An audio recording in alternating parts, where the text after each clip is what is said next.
by Dr. Saqib Hussain Ansari, who is a consultant pediatric hematologist. So this is our email ID. Contact at pnmdp.org and pnmdp@gmail.com. You people can contact at this number, these email IDs. And this is our website address, www.pnmdp.org, which is under progress. This is our logo, and then our mission, which is our mission and message from PNMDP Pakistan, is basically based upon this hadith by Abu Huraira, may Allah be pleased with him, narrated that Messenger of Allah subhanahu wa ta'ala said, when a person dies, his deeds are cut off except for three: continuing charity, knowledge that others benefited from, and a righteous son who supplicates for him. So this is our main mission. So our aim is to improve mortality and morbidity. This is our team founder. Everyone knows that the founder is Dr. Ayaz Ahmed, and these are our board members.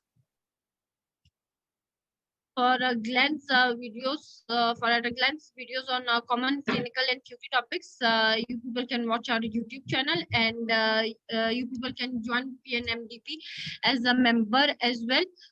Anyone who has cleared their FCPS Part 2 exams are happy to work voluntarily, and at least can give 1 hour to half an hour in a week, and is enthusiastic and believe in teamwork. Send your CVs at these email IDs. The good news is that our website is under development, but right now also you people can check the website for certain drug monograms and other things, and especially the counseling session is given in Urdu for parents. And then you can contribute for our website by writing or by providing us with any interesting image, case, anything that you would like. You people can also join us as PNMDP regional trainee representative. Send your CVs at above mentioned email IDs. And then there is another good news that PNMDP interesting case presentation competition 2 is going to be held at in November 2022, and last date for submission of interesting cases is 15th now of November. So this is again the same slide of today's session.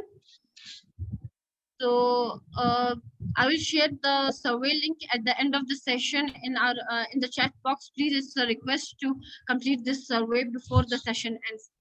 Thank you from my side, and now I would request sir to share his screen and begin.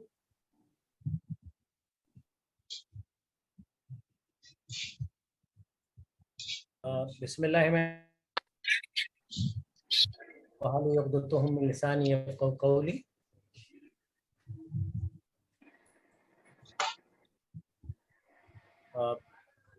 All of you can see this screen? Yes, sir. कोई भी एक बता दे कि आपको नजर आ रही है screen? Yes, sir, नजर आ रही है. ठीक हो गया जी.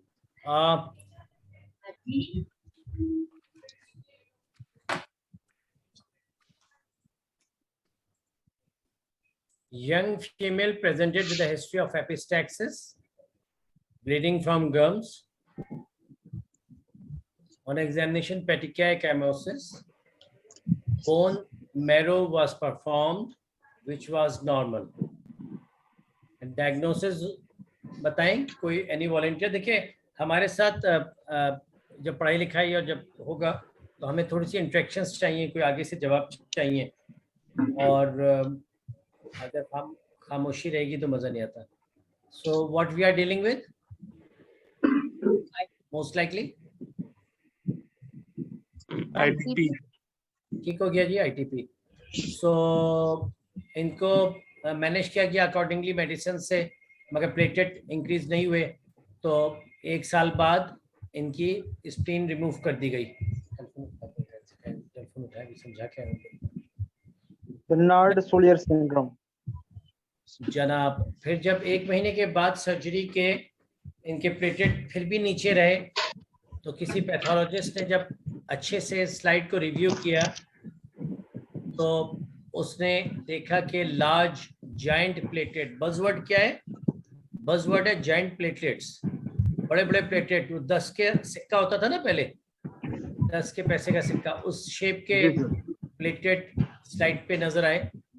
और फिर जब प्लेटेड फंक्शन स्टडीज या प्लेटेड एग्रीगेशन स्टडीज की गई तो एडीपी, कोलेजन और एपिनेफ्रिन से तो आपको एग्रीगेशन प्लेटेड की मिल रही थी, मगर रिस्टोसिटिन से नहीं मिल रही थी। तो डॉक्टर साहब ने क्या, जी एक्सेलेंट, बस मैं ये चाह रहा हूँ कि आप लोगों को, अच्छा ये एक नहीं, मैं ऐसी यूरोप, अमेरिका और पाकिस्तान में 10 मिसालें जानता हूँ कि पेशेंट्स की स्प्लेनेक्टोमी भी हो गई और बर्नर सोलियर नहीं डायग्नोस हो सका।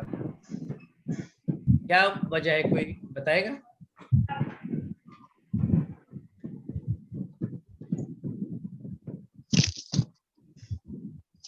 देखिए, अगर आप पीडियाट्रिक एज ग्रुप में, खासतौर पे बच्चियों को मिनार्की के टाइम पे या लड़कों को सर्कमसिजन के टाइम पे एक्सेसिव ब्लीडिंग देखें तो हमारे ब्लीडिंग डिसऑर्डर्स में हिस्ट्री बड़ी इंपॉर्टेंट है। मुझे नहीं लगता कि मतलब मैं ये बल्कि जुमले को रिफ्रेश करता हूँ, मैं ये समझता हूँ कि जितने भी मेडिकल कंडीशंस इनहेरिटेड हैं उनमें सबसे ज़्यादा तरीन इम्पॉर्टेंट जो एक कंडीशन है वो ब्लीडिंग डिसऑर्डर्स हैं।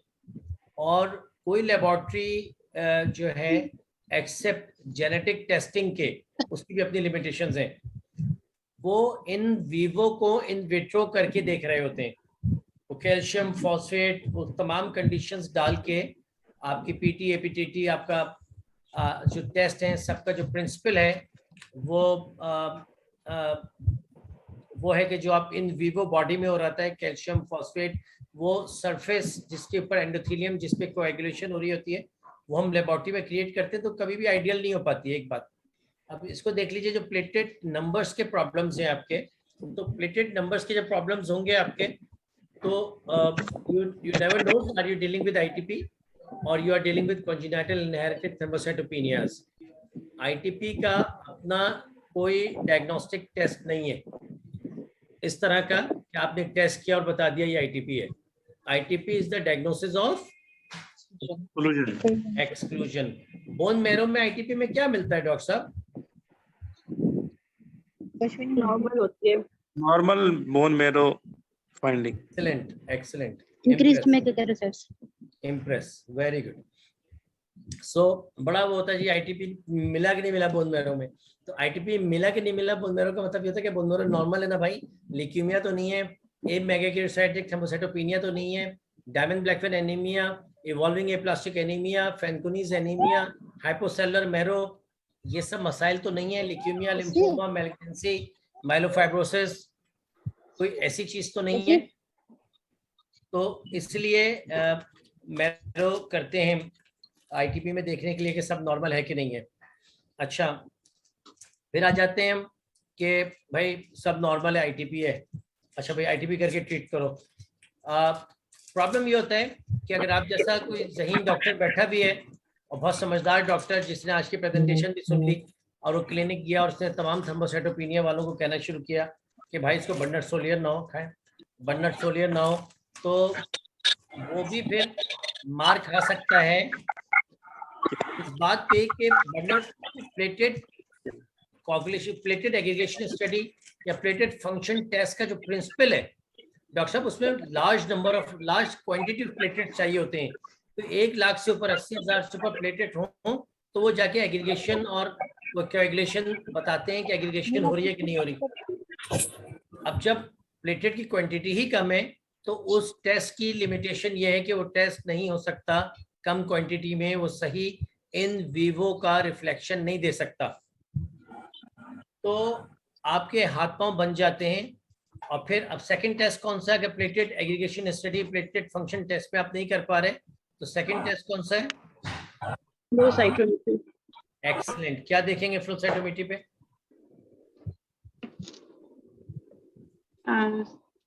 some mutations? नहीं, डिस्टिंक्शन लेते लेते तुमने ना अपनी डिस्टिंक्शन मिस कर दी। आप ग्लाइकोप्रोटीन 1b देखेंगे ना, आप एंटीबॉडीज देखेंगे ग्लाइकोप्रोटीन 1b के साथ, सही कह रहा हूं? देखिए हर टीचर्स की भी अपनी एक साइकोलॉजी होती है, वो जब तक बिस्किट चाय में डुबो के ना खाए ना उनको मजा नहीं आता, और बिस्किट गिर भी जाता है अंदर। तो ग्लाइकोप्रोटीन 1 भी देखेंगे ना फ्लो साइटोमेट्री पे। अच्छा, वो भी पूरी दुनिया में बहुत चंद जगहों पे होता है, जैसे पाकिस्तान में इस वक्त कहीं नहीं हो रहा। सो आप ग्लाइकोप्रोटीन 1 भी देखेंगे, मगर उसकी लिमिटेशन है कि बहुत कम जगहों पे होता है। और फिर थर्ड टेस्ट होगा आपका जेनेटिक्स का। अब जब हम इंग्लैंड जाते हैं, अमेरिका जाते हैं और कोएगुलेशन लैब में काम करते हैं या उनके क्लिनिकल डिपार्टमेंट में, तो उनके पास जो रिपोर्ट आती है उसके ऊपर जो ये इन वीवो टेस्ट हैं, इनके बाद जेनेटिक टेस्ट भी लिखे हुए होते हैं कि पीटीए आया है, एपीटीटी नॉर्मल आया, और ये रिपोर्ट फैक्टर्स लेवल ये आए, तो कोएगुलेशन प्रोफाइल एक साथ ही रन कर देते हैं, और आखिर में वो खुद से उनके साइंटिस्ट, उनके लैब के जो टेक्नीशियंस हैं वो इतने स्मार्ट होते हैं कि जब वो देखते हैं कि पीटी भी नॉर्मल है, एपीटीटी भी नॉर्मल है, फैक्टर्स भी नॉर्मल है, प्लेटेड फंक्शन स्टडी हो नहीं सकती, तो वो जेनेटिक टेस्टिंग भी डाल देते हैं ग्लेन्समैन थ्रोम्बोस्थेनिया या बर्नार्ड सोलियर सिंड्रोम के लिए। बर्नार्ड सोलियर। ठीक है डॉक्टर साहब।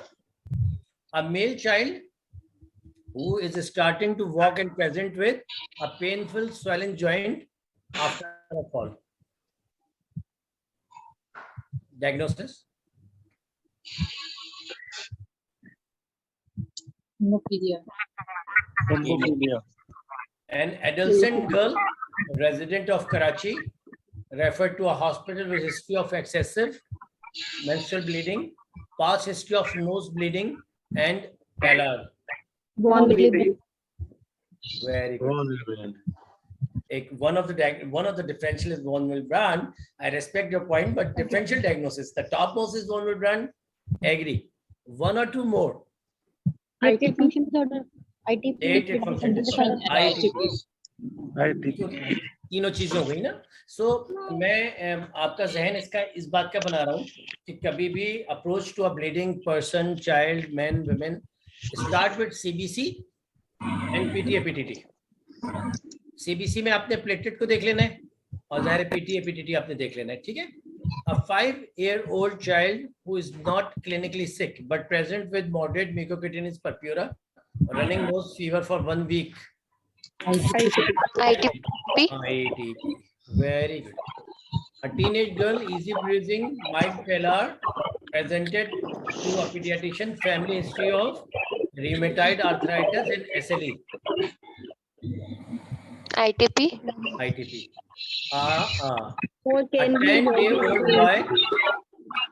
A 10-day-old boy bleeding from umbilical cord.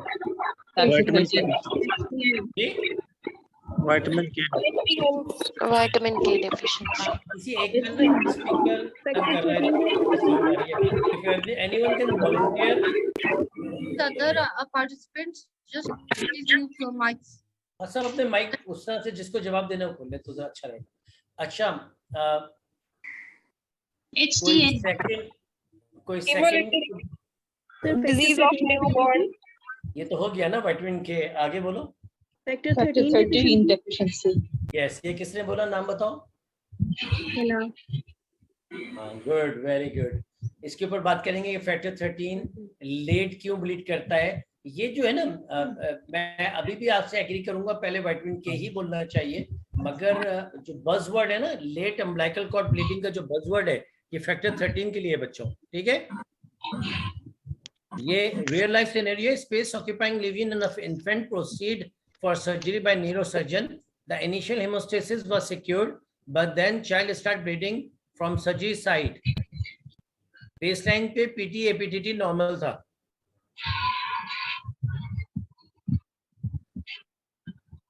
Von Willebrand का। No, sorry. नहीं। Factor 13 deficiency. Factor 13।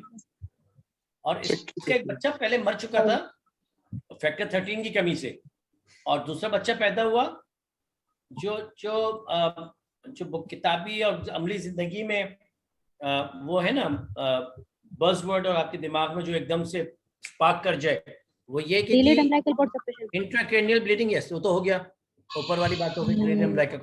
Intracranial bleed जो है ना, कॉन्जेनिटल इनहेरिटेड और फीमेल में, तो फैक्टर 7 और फैक्टर 13 हमेशा सोचो। और I agree one will brand भी सोचना चाहिए, ठीक है ना? Make sense? जी सर। No, sir, PTA आपको फिब्रोजीनिया सर प्लीज इसको थोड़ा एलेबरेट करें। श्योर। देखो इसका एक बच्चा और था जो पैदा होके मर गया 1 महीने के बाद ब्लीड करते करते, नहीं पता चला क्यों।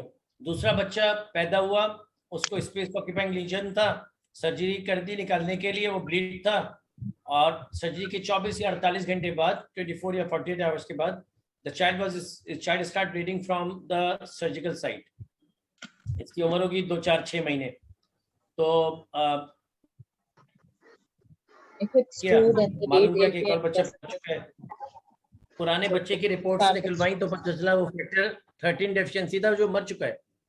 तो झांप आती है, देखो इसमें ट्रैप है, पीटीटी नॉर्मल होता है फैक्टर 13 में, तो यहाँ आप मार खा जाते हैं। पीटीटी नॉर्मल है, आपने सर्जरी कर दी, पेशेंट का 24 घंटे बाद ब्लीड स्टॉप नहीं हो रहा, सिवाय इसके कि एक अच्छी फैमिली हिस्ट्री, पास्ट में जो बच्चा मर चुका है उसकी रिपोर्ट्स मंगवा के उसको चेक करना, फैमिली को अच्छी तरह से देखना, और मोहतात होके कोई एक्सेसिव ब्लीडिंग डिसऑर्डर की हिस्ट्री है जिसमें पीटीटी नॉर्मल था, तो वो 3 या 5 कंडीशंस जिसमें पेशेंट ब्लीड करता है और पीटीटी नॉर्मल है, उनको जहन में रखना, जो एक एक करके हम डिस्कस करेंगे, जिनमें से एक सबसे इंपॉर्टेंट कंडीशन कौन सी हो गई? Factor Factor 13. Factor 13 deficiency. Factor 13। ठीक हो गया। Planning delivery for a factor 8 carrier mother.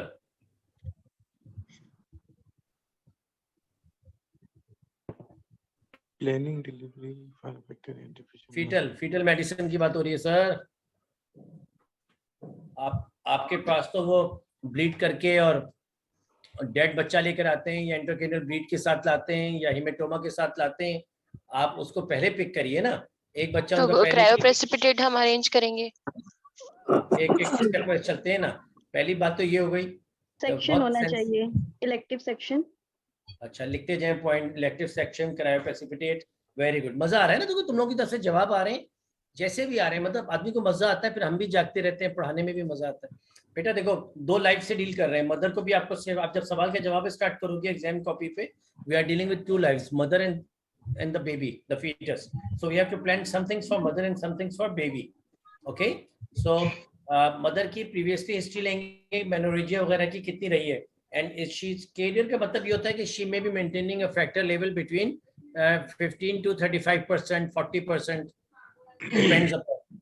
अच्छा, नॉर्मल कंडीशंस में दे डू वेल, कभी कोई प्रॉब्लम नहीं होता कैरियर को, मगर जब हेमोस्टैटिक चैलेंज दिया जाता है, हेमोस्टैटिक चैलेंज मींस के जी anything like postpartum haemorrhage, means any trauma, surgery, so because of the low factor VIII level they may bleed, so you have to plan, you have to keep an eye on mother's conditions.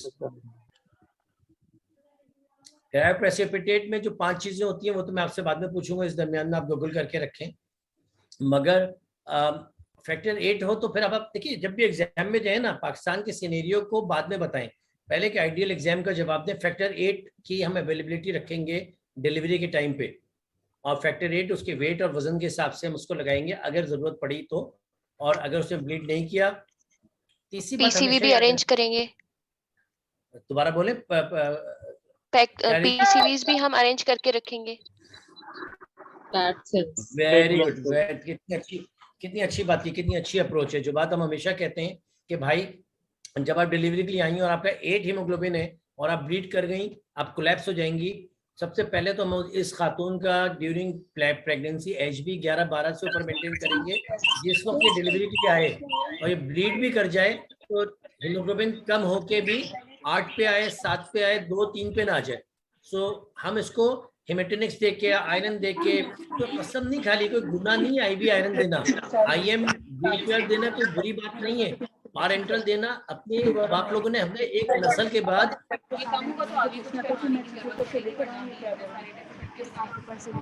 तो थोड़ी सी sounds आ रही है ना, मजा नहीं आ रहा, second में बंद कर देना यार। अच्छा, हमने अपनी एक नस्ल के बाद इस बात को समझ लिया है कि आयरन, हेमेटोनिक, B12 की ओरल कॉम्प्लायंस नहीं मिलती, लोग नहीं लेते। 80% प्रेग्नेंट लेडीज जब आती हैं तो 10 से कम उनका हीमोग्लोबिन होता है। माँ और बेटे दोनों की जिंदगियां खतरे में होती हैं।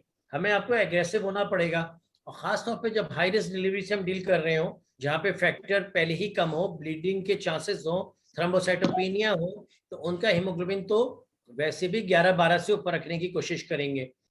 ऑल्दो कि हम ब्लड लगाना बिल्कुल पसंद नहीं करते, हमारी पूरी कोशिश होनी चाहिए alternatives to blood transfusion like B12, iron, folic acid, और बाज़ औक़ात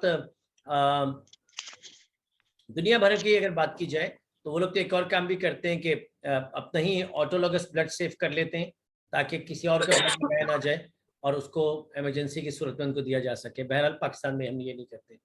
तो इन्होंने बिल्कुल ठीक कहा कि उसके बावजूद आप ब्लड अरेंज रखेंगे अच्छी बड़ी तादाद में, कम से कम 3-4 पैक रेड सेल। एक फॉर्मूला समझ लो, एक एडल्ट मदर में एक ब्लड बैग 1 ग्राम ब्लड बढ़ाता है। हमारे पास सीनियर गायनेकोलॉजिस्ट आती हैं 6-7 हीमोग्लोबिन वाले को कह के चली आती हैं 1 ब्लड लगा दो। अरे बीबी 1 ब्लड तो उसका 1 घंटे में ज़ाया हो जाएगा। तो आपको उसको उस हिसाब से मैंने मॉनिटर करना होता है। जिसको आपका 7 हीमोग्लोबिन हो 10 पे ले जाना हो तो 3 पैक रेड सेल अरेंज करके रखेंगे। ओके, तो ये बात भी आपने अच्छी कर दी।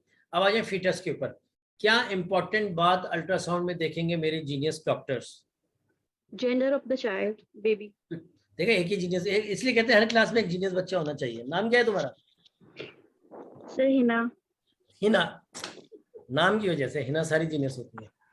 तो हिना ने बिल्कुल ठीक कहा। क्यों? अब कोई और जवाब दे कि अल्ट्रासाउंड पे हीमोफीलिया मदर के बच्चे का जेंडर देख के हमें क्या फायदा होगा?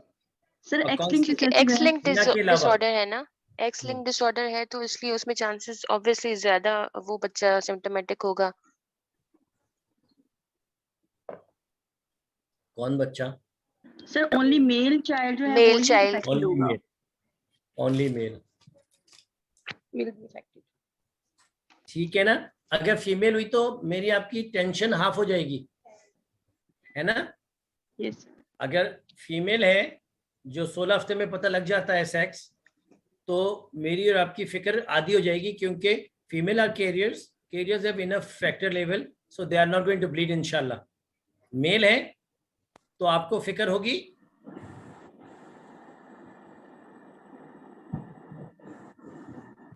जी हेलो हेलो हेलो, हिना कहाँ चली गई हो? Yes, sir. हाँ, तुम एक उम्मीद हो जवाब देने की। मेल है तो फिक्र होगी। Yes, sir. Male child can bleed. तो prophylactic हमें सारे arrangements करने हैं at the time of delivery. मगर मेल चाइल्ड हो सकता है ब्लीड ना भी करे. क्यों? Sir, factor level देखना है ना. नहीं बेटा, हो सकता है Activity there's level. 50% chance, 50% chance होता है। हाँ there's 50% चांस कि वो माँ का नॉर्मल वाला एक्स ले या माँ का हीमोफीलिया वाला एक्स ले। ठीक है ना? Yes, Yes, sir. sir. अच्छा, एक नया टेस्ट है जो इन 2 कंडीशंस में किया जा रहा है दुनिया भर में, free fetal DNA in mother's plasma. Mother's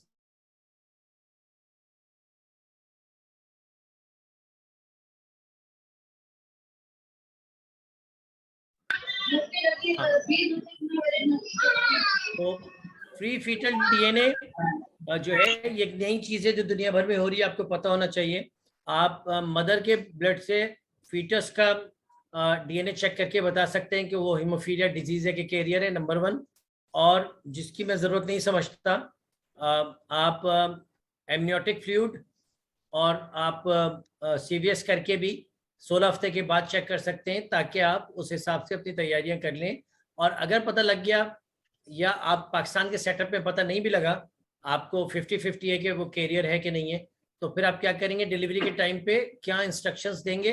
पहली तो इस बात को समझ लीजिए कि हीमोफीलिया और ब्लीडिंग डिसऑर्डर्स में सीजर सेक्शन की कोई इंडिकेशन नहीं है, कोई ऐसी गाइडलाइंस नहीं है। हम कहते हैं गायनेकोलॉजिस्ट को कि आप अपनी मेरिट पे जाइए, आप अपनी मेरिट के हिसाब से डिसीजन लीजिए। बच्चे को भले हमें मालूम है कि उसको कोई डिजीज है, यानी हीमोफीलिया है या फैक्टर डेफिशिएंसी है या प्लेटलेट फंक्शन डिसऑर्डर्स है या कुछ भी है, मगर हम हरगिज उसको सीजर सेक्शन पे नहीं लेके जाएंगे। हाँ, हम एक और बात जरूर कहेंगे कि please do not do instrumental delivery, please do not use suctions, please do not use forceps. Make sense? जी सर। इसकी इन राइटिंग आपके डिपार्टमेंट की तरफ से लिखी हुई गाइडलाइंस होनी चाहिए और वो गायनी डिपार्टमेंट के पास जानी चाहिए कि high risk pregnancy, high risk fetus for bleeding, so please be careful, do not use suctions and forceps and instrumental delivery and otherwise do a normal delivery. और फिर जैसे ही बच्चा पैदा हो फौरन उसका फैक्टर लेवल भेजिए और उसके ब्रेन का अल्ट्रासाउंड करें, इंट्राक्रैनियल वीडियो। डॉक्टर साहब आपका नाम क्या है? Doctor जकावत sir. जकावत भाई देखिए, मेरे एक उसूल है, लड़के जवाब देते हैं तो मैं 2 मार्क्स देता हूँ। Thank you sir. क्योंकि लड़के मार्क्स ही कम, जवाब ही कम देते हैं। सादतमंद ने बड़ों को जवाब नहीं देते लड़के कभी भी। अच्छा जी, सो जकावत साहब ये बात हो गई। ये अच्छा मजेदार कॉन्सेप्ट है, समझ गए। अब ये बात हर जगह अप्लाई होगी, कोई भी ब्लीडिंग डिसऑर्डर होगा, ठीक है बच्चों? Yes sir. आगे चलिए। A young girl from Ramia Khan visited for pre-marriage scanning with her cousin who want to marry the girl. Family history of factor 7 deficiency. Factor 7 बोले तो अब क्या कहेंगे? बैठी हुई है बाहर, भाई ने फौरन किताब मंगवाई, इंटरनेट खोला, गूगल खोला, ढूंढा, भाई इसको जवाब क्या देना है, पता ही नहीं है कि जी इसको क्या कहूँ, शादी कर लो कि ना कर लो। मैं सच हूँ, ये हमारे साथ हुआ है। हमने जल्दी जूनियर्स को कहा भाई ये आ गई है रहीमिया खान से और शादी करनी है, क्योंकि उसके भाई को बहुत ब्लीडिंग होती थी। लड़की के छोटे भाई फैक्टर 7 डेफिशिएंसी था और लड़की कैरियर थी, मगर भाई डिजीज था। Any idea what's the inheritance of factor 7? Sir autosomal recessive नहीं होती है? हिना बात करेंगे? Yes sir. ये क्यों मोबाइल आपका हुआ? 3,300 रुपए का मिलता है, पिंगे रहने दें सर, मेरे पास तो आईफोन है जी। ये याद करने के लिए जका है ना, याद करने के लिए समझ लीजिए कि फैक्टर 8 और 9 के अलावा सब रेसेसिव हैं। ये उस दिन हमें पता लगा था जिस दिन ये पेशेंट आई, सब ऑटोसोमल रेसेसिव है। फैक्टर 8 और 9 के अलावा सब ऑटोसोमल रेसेसिव है। तो कभी कोई फैक्टर 1 का भी सवाल आए, फाइब्रोजिन का भी आए, फैक्टर 10 का आए, 5 का आए, तो बस मैंने आपको एक ट्रिक बता दी है कि 8 और 9 हीमोफीलिया ए और बी के अलावा सब क्या है? ऑटोसोमल रेसेसिव हैं। तो आप कजन को चेक करेंगे कि उसका क्या है। नीचे नहीं आवाज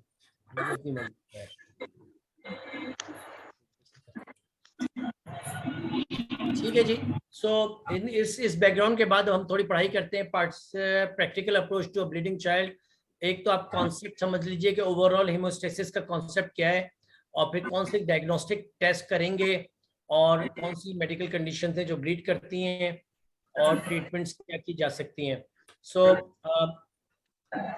ये सिंप्लीफाइड व्यू है कि जब वेस्कुलर एंडोथेलियल डैमेज होता है तो उसमें जो है जहाँ से एंडोथेलियल डैमेज होता है उसके आगे वहां पे आके सबसे पहले वॉन विल्ब्रांड फ्रैक्चर्स जो हैं, वॉन विल्ब्रांड फ्रैक्चर वहां से नीचे आके हैंग हो जाते हैं एंडोथेलियम में होते हैं।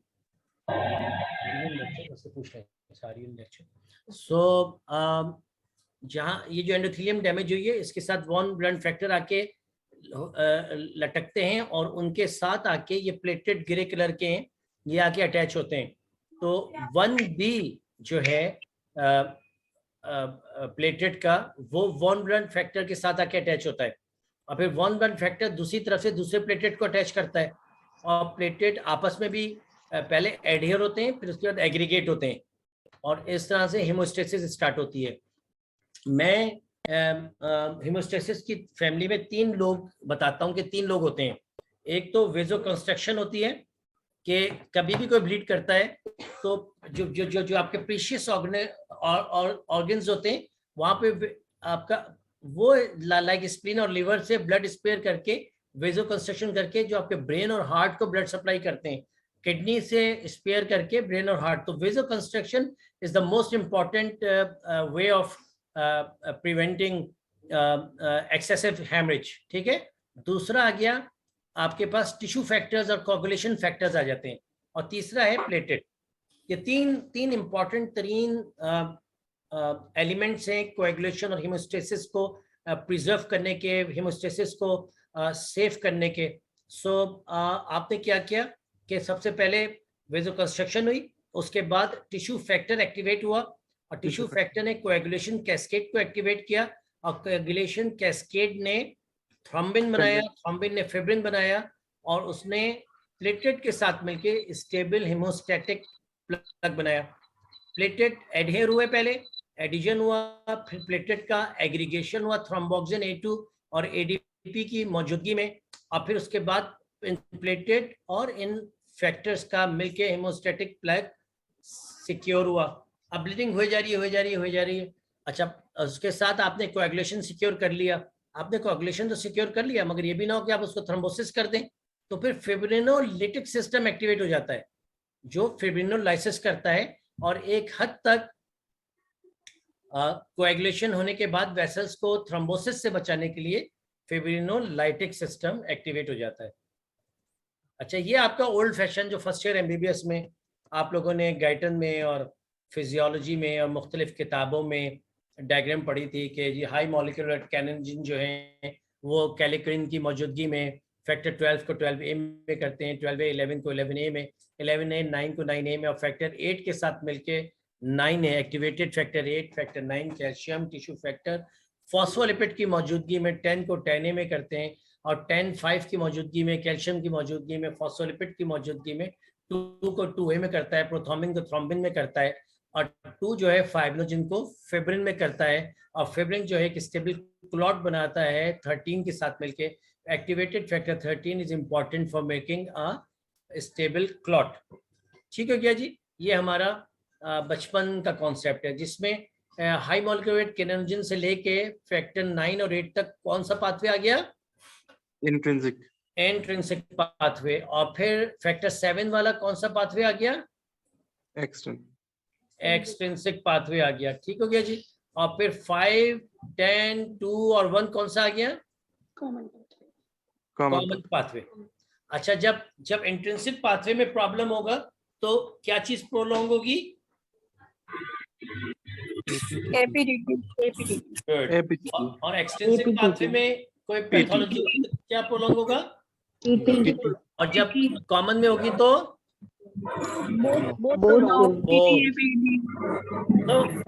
This was the only concept कि लेबोरेटरी में इन टेस्टों को करने के प्रोसीजर से intrinsic, extrinsic and common pathway को डिफाइन किया गया था। अदरवाइज इसकी फिजियोलॉजी में, बॉडी में कोई इंपॉर्टेंस नहीं है, मगर हमें इनको क्योंकि लेबोरेटरी में डायग्नोस करना होता है और उससे हमें फैक्टर्स पता करने होते हैं कि कौन से फैक्टर्स हैं कि जो प्रॉब्लम कर सकते हैं। इंट्रिंसिक हैं तो फिर हम फैक्टर 8, 9, 11 और 12 ही देखेंगे, और एक्सट्रिंसिक है तो 7 ही देखेंगे, और बोथ हैं तो हम 5, 10, 1, 2 देखेंगे। ठीक है, नेक्स्ट करिएगा भैया। अच्छा, ऐसे होगा। अच्छा, नहीं वापस। अच्छा, अब यहाँ पे 2 चीजें समझने की हैं। एक बहुत इंपॉर्टेंट नए, ये 2 नए कॉन्सेप्ट हैं। जो डॉटेड एरोज है ना बेटा, इनसे एक बात याद रखना कि न्यू कॉन्सेप्ट ये है इस ओल्ड फैशन के बाद कि जो टिश्यू फैक्टर पाथवे होता है ये डायरेक्ट भी कोआगुलेशन को स्टिमुलेट करता है, फैक्टर 7 वाला। और फैक्टर 7 टिश्यू फैक्टर जो है ये एक तरफ से डायरेक्ट फैक्टर 8 को स्टिमुलेट करके इंट्रिंसिक पाथवे को एक्टिवेट करता है, और डायरेक्ट जाके फैक्टर 2 को 2A में एक्टिवेट करता है। तो एक तरह से इंट्रिंसिक और एक्सट्रिंसिक दोनों पाथवेज एक्टिवेट हो जाते हैं। इसकी मिसाल यूं है कि आपके पास एक्सट्रीमली हाई APTT के साथ पेशेंट आया। APTT कितना है? मोर देन 120 सेकेंड, और कंट्रोल कितना है? 30 सेकेंड, 2 मिनट से ज्यादा है। और मेरे पास फोन आया कि सर ये इसका APTT मोर देन 2 मिनट्स आ रहा है, पेशेंट सर्जिकली लेके जाना है, जॉइंट रिप्लेसमेंट है, बता दें इनको लेक्चर लेना। तो अब आप बताएं कि क्या करें सर, सर्जरी करें कि ना करें? मैंने क्या कहना है? मैंने कहना है फैक्टर्स कराओ। फर्स्ट कर लें फैक्टर 8, 9। अगला स्टेप क्या होगा आप बताइए? आपका अगला स्टेप क्या होगा? कॉल आई, आप अस्पताल में, बच्चा है, बच्चे को जॉइंट रिप्लेसमेंट के लिए ले जा रहे हैं किसी भी वजह से, मेजर सर्जरी के लिए ले जा रहे हैं, अपेंडिसेक्टोमी के लिए ले जा रहे हैं, चलो, और एपीटीटी 120 सेकंड से ऊपर आ रहा है। का नाम देता जका, हेपरिन सर। जका भाई अब आप अगला काम क्या करेंगे? सर हेपरिन जका भाई वो फैक्टर तो ऐसे करवाएंगे ना, मेरा बेटा वो मिक्सिंग तो स्टडी 5वीं जमात में पढ़ता है, बेहतरीन शागिर्द है, फुटबॉल का कैप्टन है, कभी जिंदगी में ब्लीड नहीं हुई है, हेपरिन क्यों लेगा वो? सर फैक्टर ऐसे करवाएंगे, अगर एपीटीटी प्रोलॉन्ग है तो इंट्रिंसिक पाथवे के सारे फैक्टर्स चेक करेंगे। आपका अपने अपने दुपट्टे के साथ और अपनी लड़के अपनी शर्ट के साथ बांध लें, जिसको कहते हैं ना दामन में बांध लो, कभी भी कोई एब्नॉर्मल टेस्ट आए उस टेस्ट को रिपीट करो पहले, ठीक हो गया? दूसरी बात, हिस्ट्री लो, लड़का है ना तो क्या हिस्ट्री लेंगे जका? सर्कमसिजन सर्कमसिजन की हिस्ट्री लेंगे, इजी ब्रूजेबिलिटी की, easy bruising, joint swelling. Sir Dental- sir dental bleed। Beautiful, yes, ठीक है ना? बेसिक से मत हटिए, जंप मत करिए जल्दी, तो बेसिक पे आके बात करिए।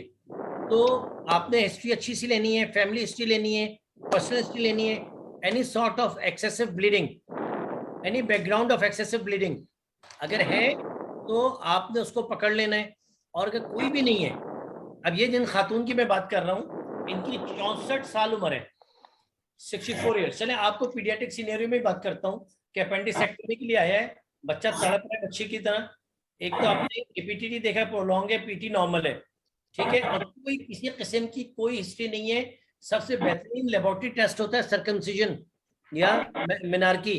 अगर इस वक्त किसी को ब्लीडिंग नहीं हुई तो ये तो बेस्ट लेबोरेटरी टेस्ट है कि he is not the bleeder.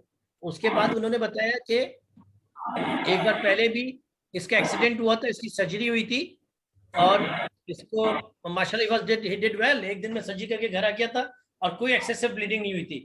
तो आप और कंफर्टेबल हो गए, आप किसी अच्छी जगह काम कर रहे हैं, एग्जाम सिनेरियो में बैठे हैं, तो डॉक्टर साहब ने जैसे कहा कि आप फैक्टर 8, 9, 11, 12 चारों भेज देंगे,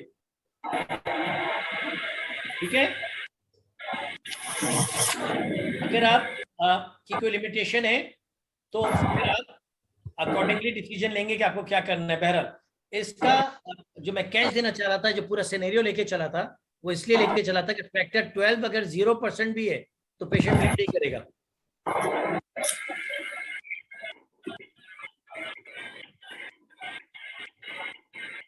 ठीक है भाई? ठीक है।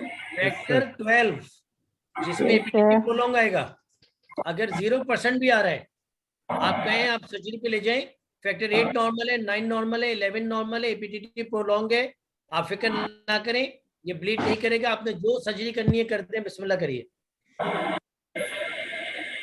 Factor 12 are not bleeders.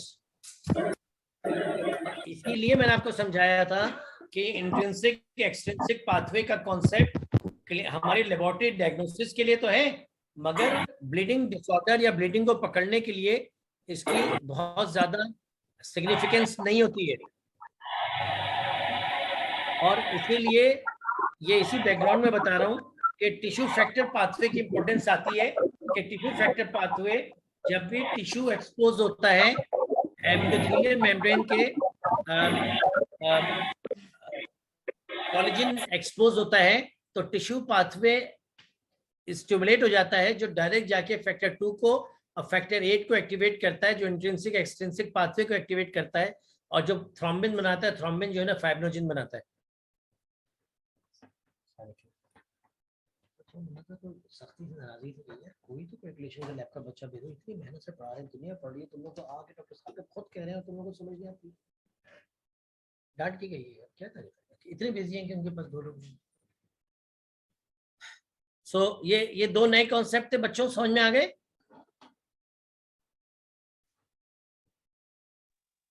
हाँ भाई जका साहब। Yes sir.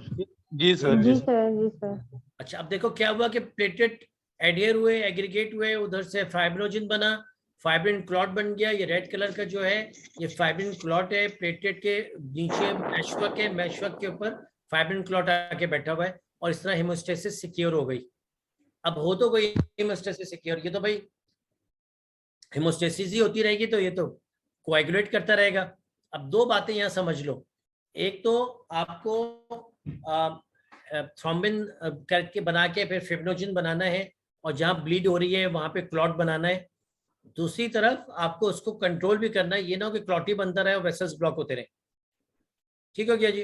तो अब आपने उसको कंट्रोल कैसे करना है, क्वेश्चन नंबर 1। और दूसरी चीज जहाँ पे हमारे बच्चों की डॉक्टरी खत्म हो जाती है वो ये है कि थ्रोम्बोफिलिया क्या होता है। ये thrombophilia, protein C, protein S, antithrombin deficiency क्या होता है और इसका क्या कॉन्सेप्ट है। सो जो जो प्राइमरी चीज है वो ये कि जैसे ही थ्रोम्बिन बनता है वो एक्टिवेट करता है, स्टिमुलेट करता है थ्रोम्बोमाइडिलिन के साथ मिलकर प्रोटीन सी को। तो क्या हुआ, जैसे ही required number of thrombin form हो गया जिससे क्लॉट बन जाना है, अल्लाह ताला ने इतना खूबसूरत निज़ाम रखा है कि वो थ्रोम्बिन थ्रोम्बोमॉड्यूलिन के साथ मिलके प्रोटीन सी को एक्टिवेट करता है, और activated protein C protein S की मौजूदगी में फैक्टर 5 को इनहिबिट करता है और कॉमन पाथवे को इनहिबिट करता है मजीद थ्रोम्बिन बनने से। Make sense? और एक्टिवेटेड प्रोटीन सी फैक्टर 8 को भी, इंट्रिंसिक पाथवे को भी इनहिबिट करता है। इनहिबिट करता है। So this is the way activated protein C and protein S in the presence of C4b and protein S inhibit factor 5. अब यहाँ पे मेरे बच्चों 5 चीजें अपने दामन के साथ बांध लो कि भाई ये थर्मोफिलिया क्या होता है। अगर इनमें से 4-5 चीजों में से किसी का भी इनहेरिटेड डिफेक्ट हो जाए, मतलब फैक्टर 10 को डायरेक्ट एंटी थ्रोम्बिन आके इनहिबिट कर रहा होता है, फैक्टर 5 को एक्टिवेटेड प्रोटीन सी इनहिबिट कर रहा होता है, प्रोटीन एस तीसरा एलिमेंट है जो जरूरी है। तो protein C, protein S, antithrombin 3 चीजें हो गई। और चौथी चीज बताइए ये कहाँ जाके काम कर रहे हैं, एक्टिवेटेड प्रोटीन सी और प्रोटीन एस फैक्टर 5 फैक्टर 5 की क्या कहते हैं उस बीमारी को, फैक्टर 5 लेडिन लेडिन म्यूटेशन। लेडिन क्यों कहते हैं जका भाई, ये सर कोई नाम होगा सर किसी का। हाँ देखा यार, लड़के जीनियस होते हैं, ये लोग मानते नहीं है। शहर का नाम है, जगह का नाम है जहाँ पे ये मालूम हुआ था, फैक्टर 5 लेटेंट म्यूटेशन। सो आपका अल्लाह भला करे। ये 4 चीजें तो सबसे पहले हमारे थर्मोफिलिया स्क्रीनिंग में आ जाती हैं, और उनकी आपने वजह भी समझ ली कि अगर फर्स्ट कर लें, अब कॉन्सेप्ट यहाँ जो अलजबरा की तरह मार खाते हैं ना कॉगुलेशन में, जो हमारे डॉक्टर्स परेशान होते हैं, वो ये प्रॉब्लम है कि देखिए जब एक्टिवेटेड प्रोटीन सी की जेनेटिक म्यूटेशन होगी तो ये फैक्टर 5 को इनहिबिट नहीं करेगा। जब फैक्टर 5 को इनहिबिट नहीं करेगा तो थ्रोम्बिन बनता जाएगा, थ्रोम्बिन फिब्रिन बनाता रहेगा, फिब्रिन क्लॉट बनाता रहेगा और थर्मोफिलिया होगा, और बच्चा गैंग्रीन और स्ट्रोक और पैरालिसिस के साथ प्रेजेंट करेगा।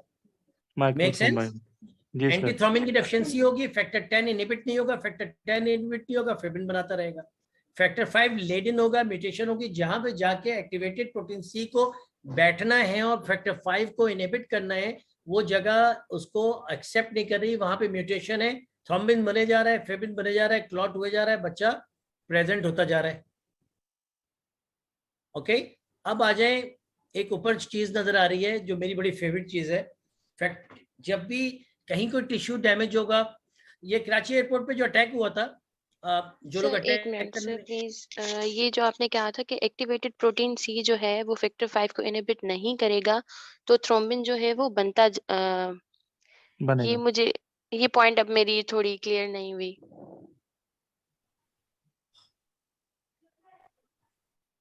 देखो एक्टिवेटेड प्रोटीन सी का काम क्या है, फैक्टर 5 को इनहिबिट करना जी। अगर एक्टिवेटेड प्रोटीन सी को जहां जाके अटैच होना है फैक्टर 5 के साथ जी, उस जगह पे म्यूटेशन है, तो एक्टिवेटेड प्रोटीन सी काम नहीं कर रहा। ठीक है, जब एक्टिवेटेड प्रोटीन सी काम नहीं कर रहा तो थ्रोम्बिन बने जा रहे हैं। वो जो प्रोसेस है प्रोथ्रोम्बिन से थ्रोम्बिन बनने का, वो इनहिबिट नहीं हो रहा, फैक्टर 5 और फैक्टर 10 इनहिबिट नहीं हो रहे। सही, बस ठीक है। तो फैक्टर 5 फैक्टर 10 इनहिबिट नहीं हो रहे तो इनहिबिट नहीं हो रहे तो थ्रोम्बिन ज्यादा बनता जाएगा। ठीक है, ठीक हो गया। अब आ जाए टिश्यू फैक्टर वाली बात। थ्रोम्बोसाइटोपेनिया होगा बेटा, वो तो फिर जब कंजम्पशन होगी ना उस वक्त not necessary, not it has nothing to do with thrombocytopenia, don't be confuse. ये हमेशा से कंफ्यूजन है। मैं अल्लाह मियां को कायद आज़म को एक ही समझता था बचपन में, बहुत बड़ा होकर पता चला ये 2 अलग अलग है। अस्तगफुरुल्लाह। और एक दिन मेरा बेटा कहने लगा अल्लामा इकबाल को अल्लाह मियां के करीब कुछ, मैं कहा भाई एक्सक्यूज मी, उनकी मोछें थी, सिगरेट पीते थे, इंसान थे। प्लेटेट का मैंने इसलिए वो फोटो दिखाई थी कि प्लेटेट की अपनी फैमिली है, वो प्लेटेट एडियर हो रहा है, एग्रीगेट हो रहा है और थ्रोम्बस बना रहा है। ठीक है, आप जो बात कर रहे हैं वो बहुत आगे जाके होगी, जब डीआईसी सेप्सिस होगा और जो फिब्रिन है बनता जाएगा, फिब्रिन डिग्रेडेशन प्रोडक्ट्स बनती जाएंगे, फिब्रिन बनता जाएगा, एफडीपीज बनती जाएंगे, बहुत हाई डी डाइमर आएगा, वो होगा डीआईसी सेप्सिस। जो अवेलेबल प्लेटेट है वो सब खा चुके, क्लॉटिंग क्लॉट्स बना बना के पूरी बॉडी में क्लॉट्स कर दिया, डीआईसी हो गया, डायस्मेटेड इंटरवेस्टल कोगुलेशन हो गया। वहां पे ये बात आएगी, मैं सब इसका जिक्र नहीं छेड़ना चाह रहा था, मगर इस वक्त ये अल्लामा इकबाल और कायद आज़म का कॉन्सेप्ट सही करना जरूरी था। Sir thank you sir. समझ गया ना बॉस? तो होगा मगर वो बहुत बाद में, बहुत कंज्यूम हो जाएंगे प्लेटेट तब। अदरवाइज प्लेटेट की अपनी फैमिली है, कोएगुलेशन कैस्केड अपने काम कर रहे हैं।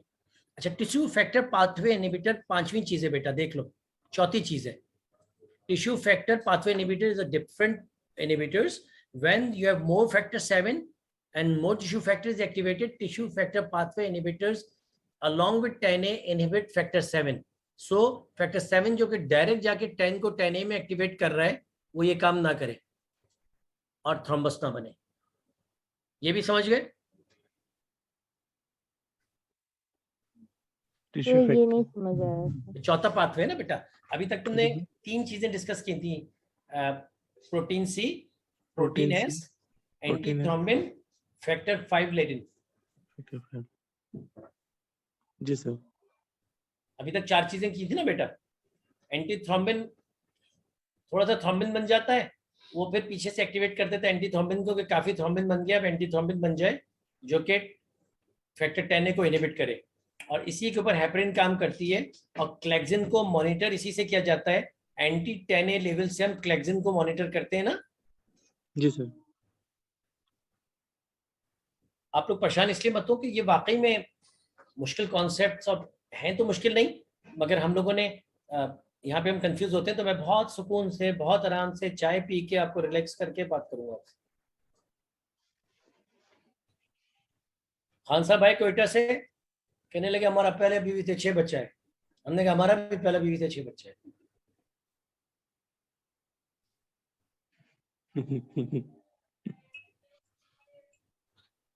बारिशों के मौसम में उसको याद करने की आदतें पुरानी है, बारिशों के मौसम में उसको याद करने की आदतें पुरानी है।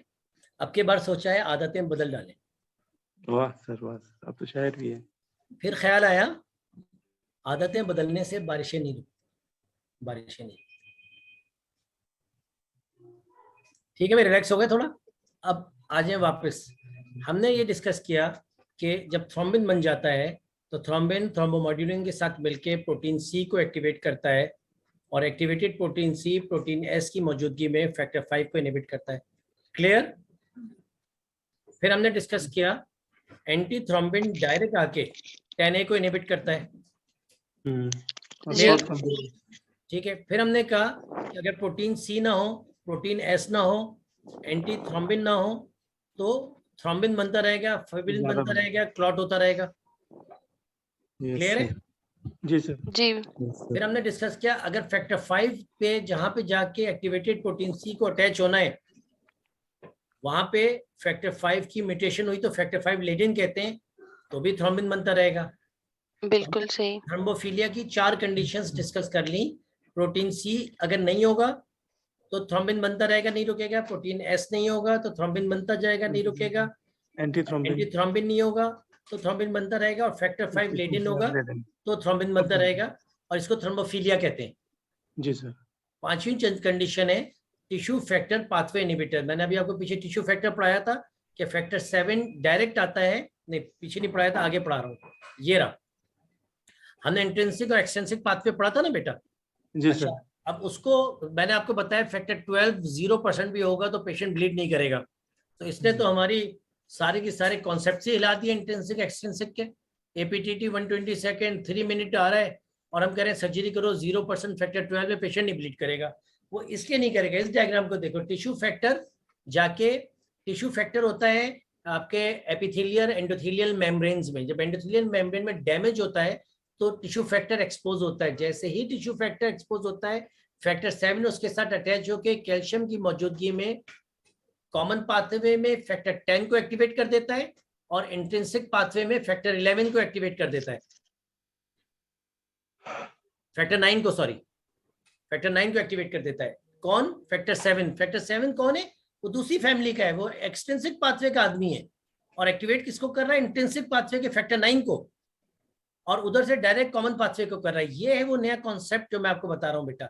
ये वो इंजेक्शन है रिकॉम्बिनेंट फैक्टर 7A का, जो इसराइली आर्मी अपने बैग में रखती है, अमेरिकन आर्मी अपने बैग में रखती है, और पाकिस्तान कराची एयरपोर्ट पे जो अटैक हुआ था उनके पास भी फैक्टर रखे हुए थे जब उन्होंने अटैक किया था दहशतगर्दों ने।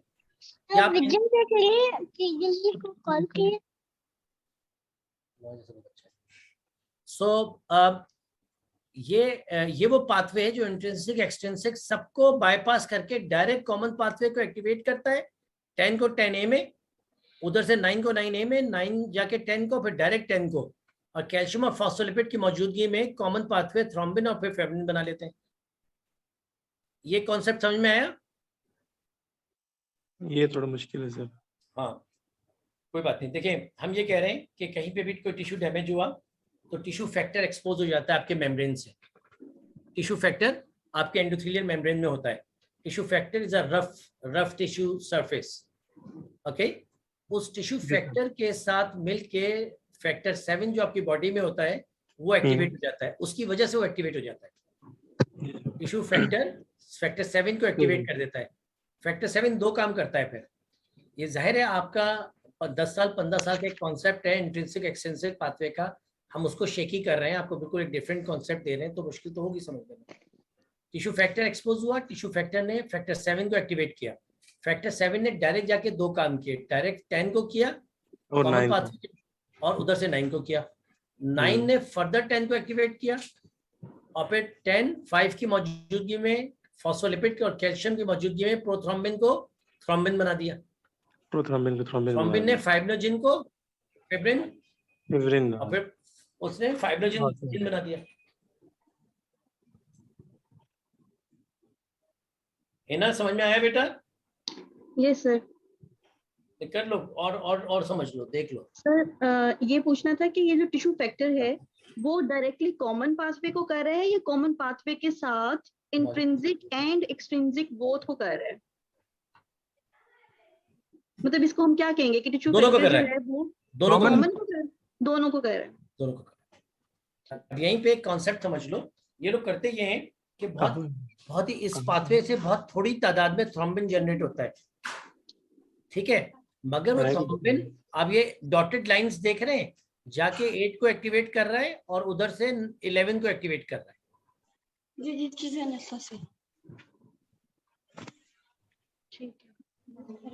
कॉमन पाथवे और टिश्यू फैक्टर से, टिश्यू फैक्टर पाथवे और फैक्टर 7 से जो कॉमन पाथवे स्टिमुलेट हुआ, उसने बहुत थोड़ी तादाद में थ्रोम्बिन बनाया, क्योंकि ब्लीडिंग हो रही थी और थ्रोम्बिन क्लॉट बनाना था। थ्रोम्बिन ने बनते के साथ ही इंट्रिंसिक पाथवे को भी एक्टिवेट कर दिया। डॉटेड लाइंस देखो 8 और 11 पे जा रही हैं। Yes sir. और फैक्टर 5 को भी एक्टिवेट कर दिया ताकि मजीद इंट्रिंसिक और एक्सट्रिंसिक दोनों पाथवे एक्टिवेट हो जाएं और सही तरीके से इंट्रिंसिक एक्सट्रिंसिक के होते में क्लॉट फॉर्मेशन हो। आप समझो बात को कि हमने पिछले हमारे 3 आर्टिकल्स पब्लिश हुए इसके ऊपर। हमने पिछले 15 साल में दर्जनों postmortem haemorrhage, gunshot haemorrhage के पेशेंट्स को फैक्टर 7 लगाया है। और अब सबसे important concept, FDA approve guidelines हैं रिकॉम्बिनेंट फैक्टर 7A के लिए। रिकॉम्बिनेंट फैक्टर 7A की FDA अप्रूव गाइडलाइंस हैं। अगर किसी पेशेंट ने फैक्टर 8 का इनहिबिटर डेवलप कर लिया है, आप फैक्टर 8 लगा रहे हैं और काम नहीं कर रहा, ये डेवलप। जी बेटा, फिर उसके बाद अगर फैक्टर 8 अगर आपके पास है तो फैक्टर 7 लगाएंगे सर? जी, रिकॉम्बिनेंट, ये FDA अप्रूव गाइडलाइंस हैं कि those who have developed inhibitors against factor 8, you should use recombinant factor 7A. ये एक्टिवेटेड फैक्टर 7A मिलता है, जो दुनिया में वजन के हिसाब से सबसे महंगी चीज है, 1000 यूरो का। सर यहाँ हीमोफीलिया कंटेंट में नहीं मिलता है सर ये हाँ, वो तो हम स्मगलिंग वाला इस्तेमाल करते हैं ना। ये सर, ये हमारे पास जो पोस्ट कार्डियक सर्जरीज होती हैं उसके अंदर भी अगर आपके पास ब्लीड ना रुक रहा हो तो उसके अंदर भी आप रिकम्बिनेंट फैक्टर 7A दे देते हैं। आज समझ में आया क्यों देते हैं? आज अल्हम्दुलिल्लाह अल्हम्दुलिल्लाह अल्हम्दुलिल्लाह। सो आईसीयू सेटअप्स में भी सर हम दे रहे होते हैं ये। जी बिल्कुल। सो इस पे हमारे बुलेट इंजरी में पेपर्स हैं, पोस्टमार्टम हेमरेज पे पेपर्स हैं, मगर इसकी एफडीए अप्रूव्ड गाइडलाइंस हैं इनहिबिटर्स अगेंस्ट फैक्टर 8A, ग्लैंसमैन्स थ्रोम्बोस्थेनिया और फैक्टर 7 डेफिशिएंसी। ये 3 एफडीए अप्रूव्ड गाइडलाइंस हैं, मगर इनकी बिजनेस अगर 20% है एफडीए अप्रूव्ड गाइडलाइंस है तो 80% है इसके जो दूसरे यूज हैं जिसके खास वर्ड यूज होता है नॉन अप्रूव्ड रीजंस की वजह से। बहरहाल सर फिर हम ये कह सकते हैं कि अगर कोई भी फैक्टर की किसी भी फैक्टर की डेफिशिएंसी है या रिफ्रैक्टिव मैनेजमेंट है तो हम फैक्टर 7A दे सकते हैं उसमें अगर ब्लीडिंग डिसऑर्डर है। बेटा देखो, यस आंसर इज यस, मगर इसको कहते हैं फिजिशियन डिस्क्रिशन के ऊपर, और आपका कोई भी चीज जब काम नहीं कर रही तो मोस्टली इट वर्क्स, मगर इसको भी देते हुए 4 चीजों का ख्याल रखना और इसको बहुत तवज्जो से लिख लो अपने पास। एक तो आपको इसका ख्याल रखना है, इसको देते हुए हाइपोथर्मिया ना हो, एसिडोसिस ना हो, थ्रोम्बोसाइटोपिनिया ना हो। मैसिव सर्जरी हो रही है, ब्लीड कर रहा है पेशेंट हर तरफ से, वो कह रहे हैं फैक्टर 7 लगा दो, थ्रोम्बोसाइटोपिनिया है, एसिडोसिस है, हाइपोथर्मिया, आपका फैक्टर 7 नहीं काम करेगा। मोहतरम आप इंटरनल एनवायरनमेंट तो पूरी बनाइए, आप उसको वार्म करें, पेशेंट को एसिडोसिस करेक्ट करें, प्लेटलेट लगाएंगे, प्लेटलेट के ऊपर जाके फैक्टर बैठ के काम कर रहे हैं ना बेटा, फिर आप कहेंगे फैक्टर काम नहीं करता। फैक्टर काम तब करेगा कि जब आपके प्लेटलेट बराबर हो, थ्रोम्बोसाइटोपिनिया ना हो, मतलब 50, 60, 80 से तो ऊपर हो ना, एटलीस्ट 80,000 से ऊपर प्लेटलेट काउंट हो, तो फिर तुम्हारी बात ठीक है। मगर फिर वही मैं कहूंगा कि ये जो एफडीए अप्रूव्ड गाइडलाइंस है फैक्टर 7 की, वो नंबर 1 फैक्टर 7 की अपनी कमी में आप देंगे, those who are deficient to factor 7, number 2 Glanzmann's thrombocythemia, and number 3 inhibitors to factor 8। तो यहां से हम पीछे जाते हैं, जो टिश्यू फैक्टर पाथवे पे आपकी सुई फंस गई थी, तो अब आप समझ गए कि 5वीं चीज है टिश्यू फैक्टर पाथवे इनहिबिटर, कि वहां से टिश्यू फैक्टर को इनहिबिट कर देता है, तो वो भी कंट्रोल करता है एक्सेसिव ब्लीडिंग को। तो हम दोबारा उस डायग्राम पे आ गए, वेजो कंस्ट्रक्शन होगी और इससे आप ब्लीडिंग को रोकेंगे।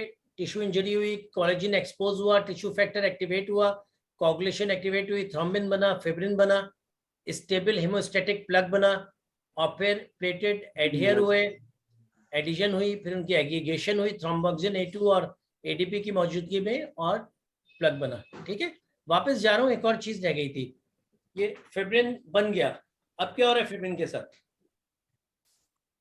स्टेबल होगा। हाँ, कौन कर रहा है स्टेबल? 13। अब कॉन्सेप्ट हो ना ज़का, देखो ना ऊपर पीटी एपीटीटी नॉर्मल होगा ना, क्योंकि ना तो ये इंट्रिंसिक पाथवे में आ रहा है ना ये एक्सट्रिंसिक पाथवे में आ रहा है।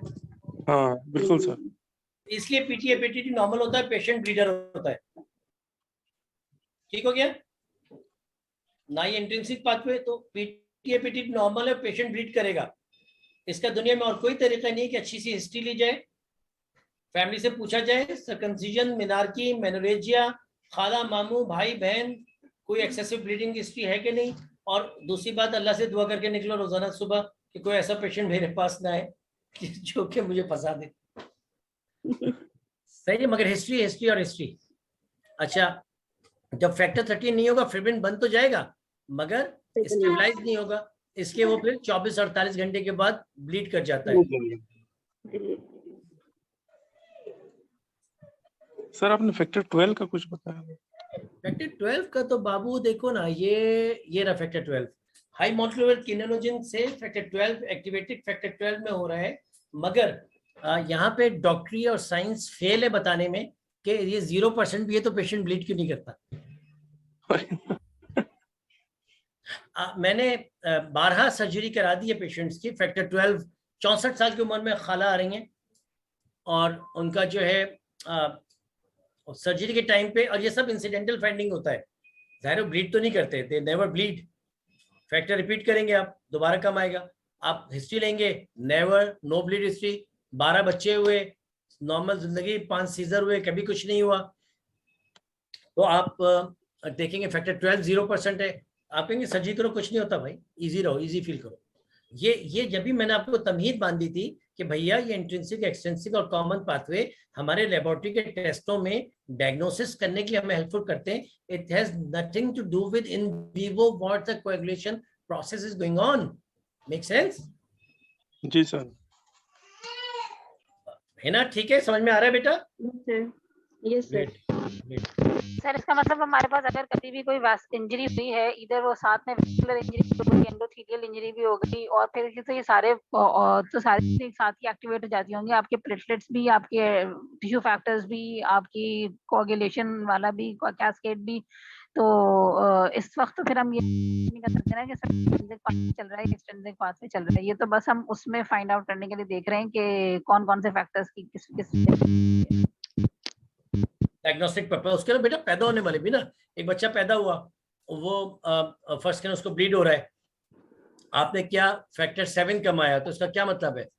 5 दिन का बच्चा है, ब्लीड कर रहा है, फैक्टर 7 कम आ गया है, फैक्टर 7 आ गया है 2%, इसका क्या मतलब है? It can be HDN. हाँ, ये कौन बच्ची है, नाम बताओ। नाम क्या बेटा आपका? ये तो बेमंटी आपके बारे में सुन रहे हैं, आप हमारी नहीं सुन रहे। नूरुलैन। हाँ, नूरुलैन, तुम अपने नाम की तरह ज़हीन हो, हमारे डॉक्टर नूरुल इस्लाम बहुत ज़हीन। तो यस, आपने ट्रैप में नहीं आना, फैक्टर 7 कम है, it can B number 1 yes factor 7 deficiency और विटामिन के डेफिशिएंसी, जिसके वजह 2, 7, 9, 10 कम होते हैं। बेटा समझ रहे हैं? तो कभी भी एक फैक्टर कम आए तो फौरन अपनी विंडोज खोल के रखो कि भाई 7 तो कम है, मगर 7 is so rare, should I think for share. मगर क्या होगा अगर एचडीएन होगा तो क्या होगा नूरुलैन? पीटीए पीटीटी दोनों प्रोलॉन्ग होंगे। बिल्कुल दोनों प्रोलॉन्ग। Yes sir. और अगर सिर्फ पीटी प्रोलॉन्ग है और 7 कम है तो दुनिया में कुछ नहीं हो सकता फैक्टर 7 की कमी के अलावा। ठीक है ना सर? आपने कहा था कि पीटीएपीटी की प्रोलॉन्ग है और पेशेंट अगर ब्लीड के साथ आए तो फैक्टर 13 के अलावा कौन कौन सी चीजें होंगी, डिफरेंशियल्स क्या होंगे? सब बता दें, तुम समोसा भी ना खेलो, हम तुम्हें सब बता दें। आगे आ रही है स्लाइड। समोसे का तो वादा कर लो यार, इतनी मेहनत कर रहा हूँ। अच्छा, हिस्ट्री जाहिर है जैसे अभी हमने किया कि प्रेगनेंसी है तो मेल है कि फीमेल है, फीमेल है तो नो प्रॉब्लम, उसने पैदा होने के बाद प्रॉब्लम देने, पहले नो प्रॉब्लम। और मेल है तो आपको हीमोफीलिया देखना होगा। ठीक है, family history, medication history, type of bleeding. अब वो मुझे बुला लिया कि जी फैक्टर 7 लगा दीजिए, वो इसकी सर्जरी को 24 घंटे हो गए, ब्लीड करे जा रहा है और इसके ट्यूब में ब्लड आया जा रहा है कार्डियक सर्जरी के बाद। मैंने कहा खुदा के बंदे, ना इसको हेमेक्चूरिया हो रहा है, ना इसको पूरे जिस्म में कहीं निशान आ रहा है, ना एपिस्टैक्सिस हो रहा है, ना दांतों से खून, ना मुंह से खून, कहीं से कोई खून नहीं आ रहा है, ट्यूब में आ रहा है। तो ब्लीडर देखो, खोलो पेशेंट दोबारा और देखो तुमने कहीं अंदर ब्लीडर छोड़ा है। It can not be a consumption coagulopathy जो अभी जका बात कर रहे थे। It can not be a generalised bleeding, it's isolated surgical site bleeding. उसको क्लोज करो जाके, ठीक है ना? जी सर। सो ये हिस्ट्री सारी जरूरी है। क्या है ये? ठीक हो गया जी। अच्छा जी, सो अब हम किस तरह अप्रोच कर रहे हैं ब्लीडिंग चाइल्ड को, कि हमें देखना है कि ये कोई वेस्कुलर प्रॉब्लम तो नहीं है, प्लेटेट के नंबर्स वर्सेस प्लेटेट के फंक्शंस को डिफरेंशिएट करना है, फिब्रिन क्लॉट को देखना है कि क्लॉटिंग फैक्टर्स का प्रॉब्लम तो नहीं है, और प्री मैच्योर क्लॉट डिसॉल्व हो रहा है या पोस्ट क्लॉट फॉर्मेशन, यानी फैक्टर 13 फैक्टर 13 तो नहीं है, ये सब देखना है। ये क्या है? वेस्कुलर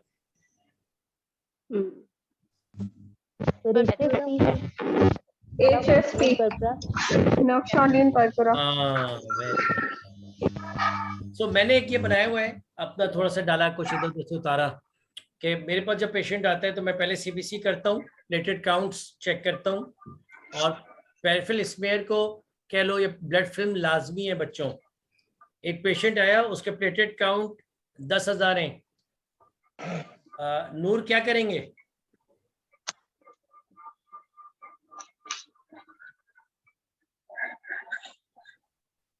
सर टेस्ट रिपीट करेंगे। टेस्ट रिपीट सर करेंगे। रिपीट करेंगे टेस्ट। रिपीट टेस्ट करेंगे। दूसरा काम क्या करेंगे? पेरिफेरल फिल्म करवाएंगे। Peripheral smear. हाँ, तो पेरिफेरल स्मेयर पे क्या नजर आएगा? अगर जेन्युइनली नहीं है तो मेगा कीजिए सर। प्लेटलेट के क्लम्प्स बने होते हैं, प्लेटलेट एग्रीगेट हो जाते हैं। क्लम्प मशीन जो है, मशीन सीबीसी की, वो रेस फेंकती है और सेल के साइज के हिसाब से उसके काउंट्स बता रही होती है आपको।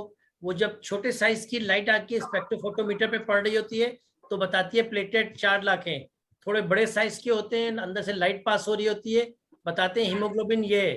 जब हीमोग्लोबिन कम होता है तो हीमोग्लोबिन कम बताते हैं क्योंकि ज्यादा लाइट पास हो रही है। जब हीमोग्लोबिन ज्यादा होता है तो उतनी कम लाइट पास होती है। स्पेक्ट्रोफोटोमेट्री उसको सेंस कर रहा होता है, आर्टिफिशियल इंटेलिजेंस। और फिर उसके बाद न्यूट्रोफिल्स को अलग साइज के हिसाब से, शेप के हिसाब से मशीन रीड करती है, और प्लेटेड और मोनोसाइट्स को और ग्रेन्युलर और नॉन ग्रेन्युलर लिम्फोसाइट्स को अलग रीड कर रही होती है मशीन। तो ये प्रिंसिपल है सीबीसी की मशीन का, उसको समझिए। अच्छा, प्लेटेड बाज़ औक़ात बड़े बड़े होते हैं, या वो जो ईडीटीए की ट्यूब है उसमें क्लॉट्स बन जाते हैं। तो जब आप उसको स्लाइड पे देखते हैं तो बाकायदा क्लम्प्स पड़े होते हैं और लाखों प्लेटेट होते हैं, और पेशेंट के प्लेटेट 10,000 हो रहे होते हैं। बड़े बड़े इदारों में पेशेंट्स को प्लेटेट लग जाते हैं और वो चले जाते हैं, मतलब 4 लाख थे और आपने 6 लाख कर दिए उनके प्लेटेट लगा। इसको कहते हैं pseudo thrombocytopenia. So you have to, pseudo thrombocytopenia में आप क्लम्प्स देख रहे हैं, जबकि पेरिफेरल स्मेयर इसलिए देख रहे हैं कि जो बड़ा बड़ा 10 के सिक्के वाला प्लेटेट है वो भी मशीन पिक नहीं करती, उसको भी वो रेड सेल्स या किसी और सेल में डाल देती है और होते हैं वो पड़े हुए। और फिर आप किसी की भी तिल्ली नहीं निकालेंगे बर्नर्ड सोलियर वाले की अगर 10 के पैसे के सिक्के वाले प्लेटेट मिल गए। और थ्रोम्बोसाइटोपिनिया क्यों हो सकता है? आप जब भी कोई बच्चा थ्रोम्बोसाइटोपिनिया और एनीमिया के साथ आएगा तो आपके जहन में सबसे खतरनाक तरीन चीज दुनिया में क्या 2 होनी चाहिए?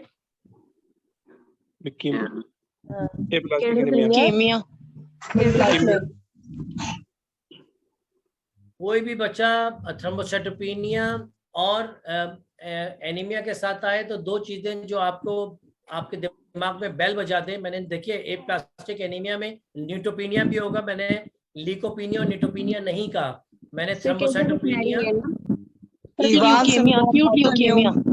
Sir even syndrome.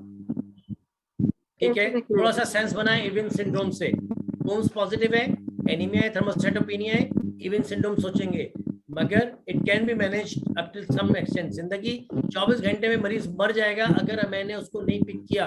ल्यूकेमिया से 24 घंटे में मरीज नहीं मरेगा। ल्यूकेमिया का मेन हिंट अगर मैं कभी एग्जाम में दूंगा तो व्हाइट सेल ऊपर नीचे दिखाऊंगा जरूर। मैं आइसोलेटेड होगा जी बेटा। सर वो thrombocytopenia and auto immune haemolytic anaemia के साथ कैज़ाबेक-मैरी सिंड्रोम। ठीक है, वो हो गया ना, वो इवन सिंड्रोम अभी इन्होंने बोल दिया। मगर 24 घंटे में मरेगा नहीं। मैंने जो 2 कंडीशंस पूछ रहा हूँ उसमें मरीज 24 घंटे में मर जाएगा। और HUS TTP thrombotic thrombocytopenic purpura TTP। Any British guidelines कहती हैं any patient present with schistocytes मतलब hemolytic microangiopathic anemia and thrombocytopenia। Microangiopathic anaemia कहते हैं कि स्मॉल वेसल से ब्लड के रेड सेल्स गुजरते हुए जो क्लॉट हैं उनसे फट जाते हैं, टूट जाते हैं, जिनको शिस्टोसाइट्स कहते हैं। तो माइक्रोएंजियोपैथिक एनीमिया ब्लड स्मेयर के ऊपर आपको फ्रेगमेंटेड रेड सेल्स मिलेंगे और उसके साथ थ्रोम्बोसाइटोपिनिया मिलेगा। तो you are dealing with TTP। 90% patients की लाइफ बचाई जा सकती है 24 घंटे के अंदर अगर प्लाज्मा फ्रेसिस या प्लाज्मा लगा दिया जाए, और 90% मॉर्टेलिटी है अगर 24 घंटे के अंदर प्लाज्मा नहीं लगाया गया। प्लेटलेट TTP में कॉन्ट्रा इंडिकेटेड है। Platelet is like giving oil to fire. HUS और TTP 2 अलग एंटिटी है, मोस्टली अलग प्रेजेंट करती हैं, मिक्स करके भी प्रेजेंट कर सकती हैं, मगर मोस्टली अलग करती हैं। TTP में 5 क्लिनिकल क्या डायग्नोस्टिक क्राइटेरिया है? 5 कंडीशंस बताइए। TTP, fever, good, microangiopathic haemolytic anaemia, very good, renal failure, renal HCS में आ जाएगा, रुक जाओ, सही जा रही हो, आगे चलो। Microangiopathic anaemia, fever, thrombocytopenia, neurological symptoms, neurological symptoms, DIC. नहीं डीआईसी तो बेटा फिर नहीं गानी होगी ना। ठीक है, microangiopathic anaemia, thrombocytopenia, fever, CNS symptoms और kidney symptoms. Yes, kidney renal सही है।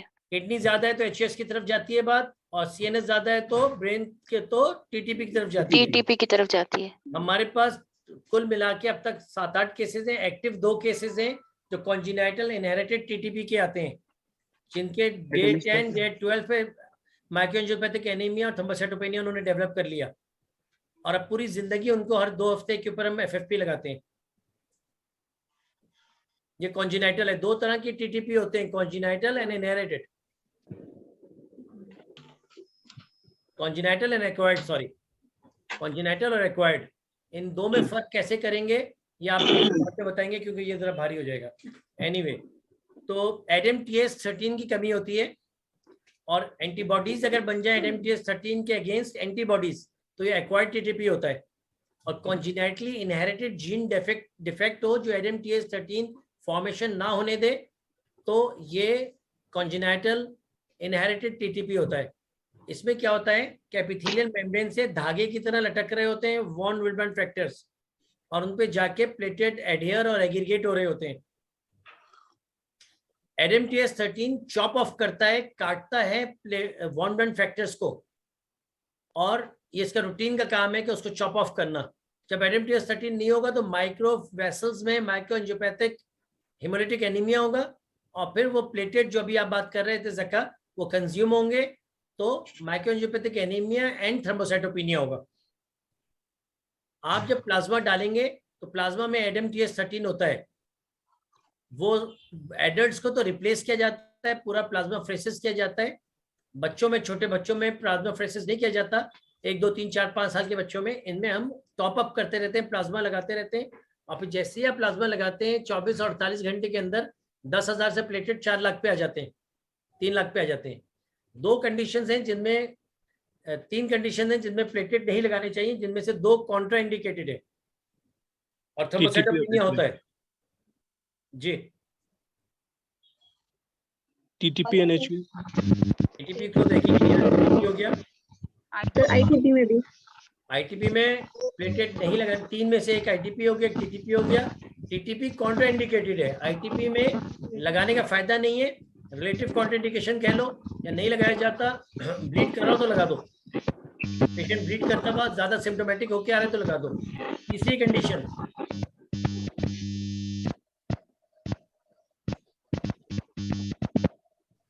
हिंट दे रहा हूं, एक दवा इंजेक्शन है वो लगाते हैं तो फिर थ्रोम्बोसाइटोपेनिया हो जाता है।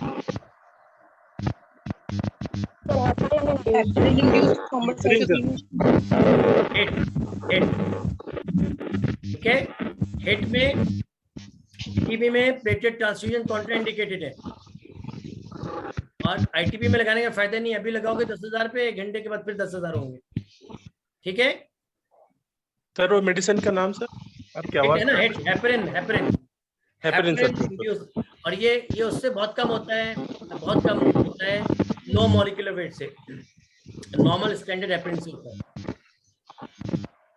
ठीक हो गया जी। सो अब फर्स्ट स्टेप पे प्लेटेड काउंट करेंगे, पेरिफेरल स्पेयर करेंगे, सीटोथ्रोम्बोसाइटोपेनिया देखेंगे, पीटी करेंगे। अच्छा, प्लेटेड कहें तो वो तो पता लग जाएगा, आईटीपी डील कर रहे हैं या ब्लास्ट आ रहे हैं, पेरिफेरल स्पेयर के लिए। अच्छा, मैंने दूसरी कंडीशन जो कही थी जिसमें 24 घंटे में मरीज मर सकता है, शिस्टोसाइट्स, फ्रेगमेंटेड रेड सेल्स आ रहे हैं, थ्रोम्बोसाइटोपेनिया आ रहे हैं, एक टीटीपी है, उसके साथ मलेरिया है।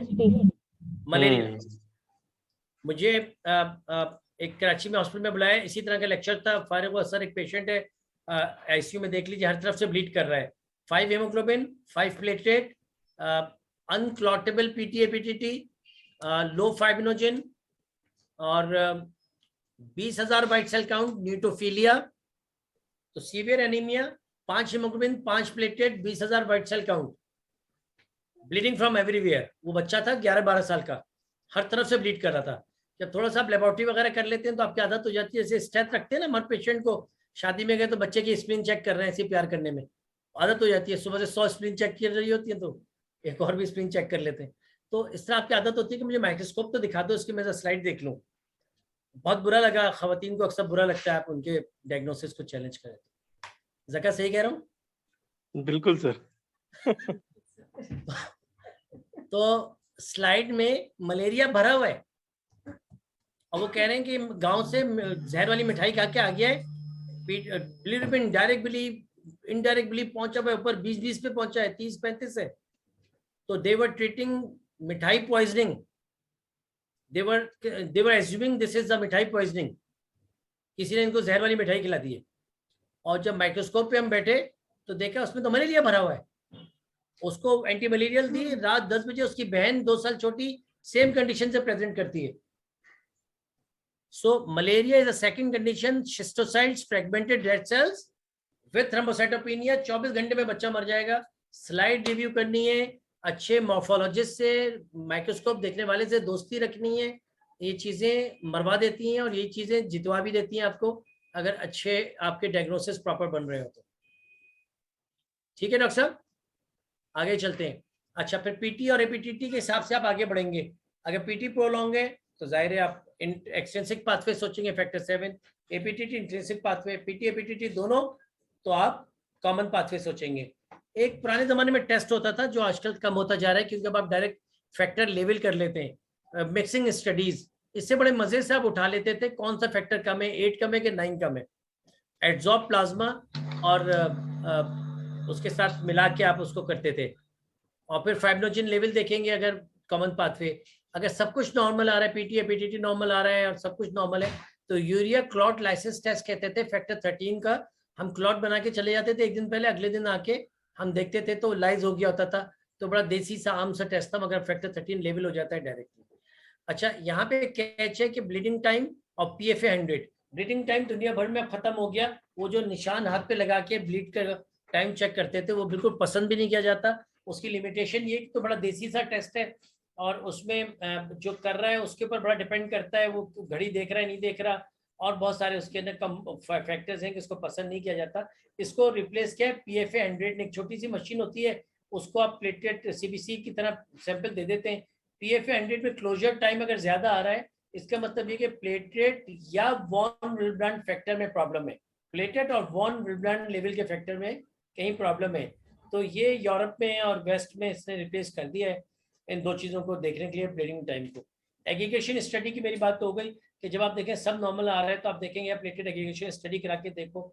और फिर ये लास्ट वाली चीज़ हमने इसलिए डिस्कस नहीं की कि इसको कभी और करेंगे, फिब्रोलाइसिस का पूरा सिस्टम है प्लाज्मिन का, वो कभी करेंगे। So abnormal initial test, prolong PT and normal APTT, तो फैक्टर 7 डेफिशिएंसी हो गया, prolong PT and normal APTT. अच्छा देखिए, अगर किसी का आपने सिर्फ पीटी भेजा और नॉर्मल एपीटीटी आ रहा है तो मेन तो फैक्टर 7 ही है। अब जो DIC है, सेप्सिस है, उसमें बाज़ औक़ात आपको लिवर फेलियर है, वॉर्फिन है, आपको नॉर्मल एपीटीटी मिल जाता है मगर पीटी प्रोलॉन्ग होता है। मगर आपके याद रखने के लिए यही बात है कि प्रोलॉन्ग पीटी से वॉर्फिन को मॉनिटर करते हैं आप। INR 2.5 to 3.5 चाह रहे होते हैं जब वॉर्फिन देते हैं किसी को थ्रोम्बोफिलिया में या वेल्वुलर हार्ट डिजीज में। इसी तरह प्रोलॉन्ग एपीटीटी है तो factor 12, factor 11, factor 9, factor 8 heparin therapy है। और प्रोलॉन्ग पीटी एपीटीटी दोनों है तो आप देखेंगे सिक चाइल्ड है या हेल्दी चाइल्ड है। क्यों? सिक होगा तो DIC सेप्सिस चल रहा है, हेल्दी होगा तो कॉमन पाथवे का कोई फैक्टर 5, फैक्टर 10 की कमी है। और थ्रोम्बिन की एब्नॉर्मलिटीज, फाइब्रोजिन की डिसफिब्रिनोजेनिमिया और हाइपोफिब्रिनोजेनिमिया थ्रोम्बिन टाइम से स्ट्रेट पिक हो जाता है। अगर किसी का थ्रोम्बिन टाइम प्रोलॉन्ग है तो आपको हाइपोफिब्रिनोजेनिमिया या डिसफिब्रिनोजेनिमिया सोचना चाहिए। हर चीज की क्वालिटेटिव और क्वांटिटेटिव डिफेक्ट होता है। बास टेस्ट सिर्फ क्वांटिटी बता रहे होते हैं कि फिब्रिनोजेन की क्वांटिटी वेट में नॉर्मल आ रही है, तो वो टेस्ट हमारे लिए मिसगाइड कर देता है कि यार ये क्वांटिटी नॉर्मल है मगर क्वालिटी कैसी है। इसी तरह प्लेटलेट अगर 3 लाख आ रहे हैं तो हमें स्टिल ग्लेंसमैन थैलेसेमिया की फिक्र रहती है। हर चीज में हमें दोनों चीजें देखनी होती हैं। जिस तरह मैंने बताया कि जब भी कोई एपीटीटी और पीटी प्रोलॉन्ग आता है तो हम उसका 50-50 मिक्स करके नॉर्मल प्लाज्मा डाल देते हैं और फिर देखते हैं करेक्शन हो रही है कि नहीं पीटी पीटीटी में। अगर 50% से ज्यादा करेक्शन हो रही है तो इसका मतलब ये कि फैक्टर की कमी है। और अगर नॉर्मल प्लाज्मा ऐड करके किसी का पीटी प्रोलॉन्ग आ रहा था, आपने नॉर्मल प्लाज्मा ऐड किया और फिर भी प्रोलॉन्ग आ रहा है, या किसी का एपीटीटी प्रोलॉन्ग आ रहा था, आपने नॉर्मल प्लाज्मा ऐड किया फिर भी प्रोलॉन्ग आ रहा है, तो आप क्या सोचेंगे बच्चों? Inhibitors formation. Excellent. For example factor 8 factor 8 में जैसे हो जाते हैं inhibitors. Yes, very good very factor good. 7 inhibitors. हाँ बस अब यहाँ रुक जाइए। मगर बड़े फर्ज का 60 साल उम्र है, 70 साल उम्र है, खातून है 55 साल की। सर फिर ड्रग्स कोई ले रहा है पेशेंट? रुक जाओ रुक जाओ रुक जाओ। एक बड़ी मशहूर कंडीशन है सर, ये वो है हाँ वो है, बस सही है, बस हाँ, वो है। नहीं सर, वो हाँ वो आप पहुंच नहीं वही सर। सर ल्यूपस लाइक देखा, गलत बात नहीं, बच्ची ने कहा वो सही सर, कह रही है। Lupus lupus antiphospholipid syndrome. नूर है ना? नहीं सर, एमन। एमन, चलो एमन सही वक्त पे जागी तुम। घर का काम वाम हो गया? खाना पका लिया? सर कर लिया सब। चलो अच्छी बात। तो ये एंटीफॉस्फोलिपिड सिंड्रोम दो डिफरेंशियल बनते हैं। अगर नॉर्मल प्लाज्मा डाल के एपीटीटी पीटी करेक्ट नहीं हो रहा, या तो जो आप लोगों ने कहा ठीक है इनहिबिटर्स हैं, फैक्टर 8 वाला है उसने इनहिबिटर डेवलप कर लिए, यहीं से पिक होता है इनहिबिटर। और दूसरा एंटीफॉस्फोलिपिड सिंड्रोम, ठीक है, एप्ला जिसको कहते हैं। ओके जी। फिर हम चौथे स्टेप पे हमने कहा कि भाई सब नॉर्मल है, तो हम अब डिफरेंशियल उस तरफ जा रहे हैं जो आप पूछ रहे थे कि अगर पीटी पीटीटी नॉर्मल आ रहा है तो अब हमारा डिफरेंशियल क्या होगा। एक तो बात हो गई फैक्टर 13 की कमी में पीटी पीटीटी नॉर्मल आएगा, फैक्टर 13 लेवल कराएंगे, एक बात हो गई।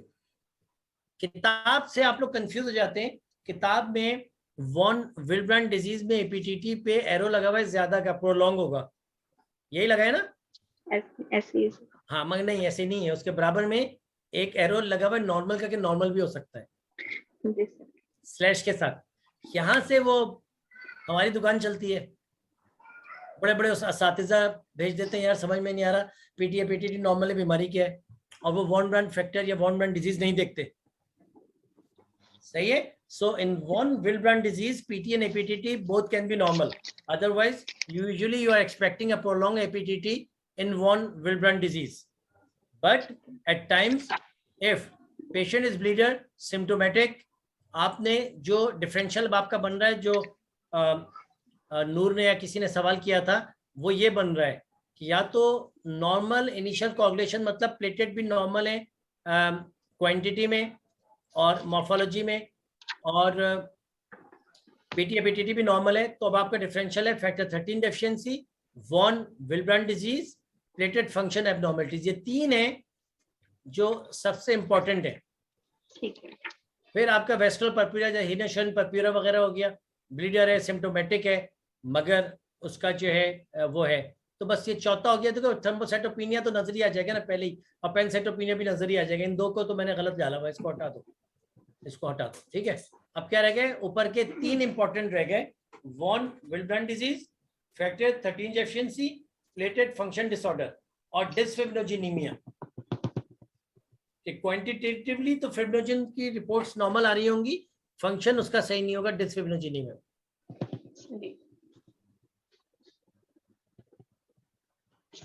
मिल गया जवाब बच्चे? Yes sir. Good. So one Wilbur factor bind to platelet receptor glycoprotein 1b and to sub endothelial structure। एक तरफ से one Wilbur factor factor platelet से बन रहा है, प्लेटलेट को बाइंड कर रहा है 1b की पोजीशन पे, और दूसरी तरफ एंडोथेलियल सरफेस से अटैच हो रहा है कोलेजन के साथ, और ब्रिज बनाता है एंडोथेलियम में और प्लेटलेट में, और फिर प्लेटलेट में आपस में act as a bridge between adjacent platelet in vessels in high shear, forming small platelet aggregates, bind to circulating factor 8, protecting it from and making its half life prolonged। अगर von Brand factor नहीं हो तो factor 8 की half life 2 hours होती है। जब कभी आप लोग फैक्टर 8 वाले को वॉन विल्ब्रांड डिजीज में फैक्टर 8 लगा देंगे तो काम नहीं करेगा, ठीक है। आपको वॉन विल्ब्रांड फैक्टर कंटेनिंग फैक्टर 8 लगाना होता है। तो ये काम होते हैं वॉन विल्ब्रांड फैक्टर के। अब एक और कैच है जो मैं हमेशा समझाता हूँ। एक पेशेंट है, 1 साल उम्र है, और नाक से खून आ रहा है और मसल्स में खून आ रहा है और हर जगह उसको बार बार खून आ जाता है। सर्कमसिजन पे भी बहुत ब्लीडिंग हुई थी। उसका फैक्टर 8 आ रहा है 1%, लड़का है। So what's the diagnosis? Doctor Naureen में आपसे मॉडरेट क्या है बेटा?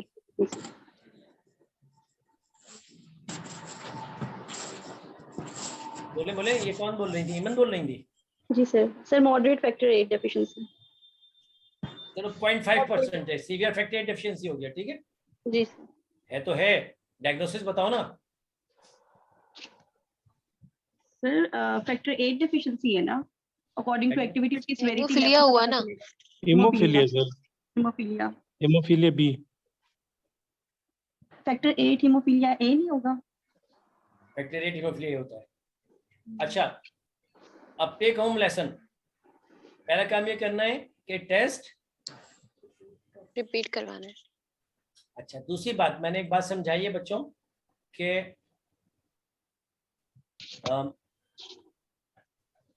ये जो टेक होम लेसन है आज के घर ले जाने वाले, कभी भी फैक्टर 8 कम आएगा तो उसके साथ वॉन विल्ब्रांड फैक्टर चेक करेंगे। उसको फैक्टर 8 लेवल करके नहीं छोड़ देंगे। हमने आज से 20 साल 15 साल पहले हमें वर्ल्ड हीमोफीलिया फेडरेशन से वो में फंडिंग, हमने सारे फैक्टर 8 वालों को देखा। 50% उनमें से हीमोफीलिया थे और 50% वॉन विल्ब्रांड डिजीज थे। जबकि समझा ही जाता था कि उनके बेगमात से उनके बच्चों को बीमारी आई है और शौहर से नहीं आई है, जबकि पता चला 50% ऐसे थे कि जिनके शौहर से भी आई।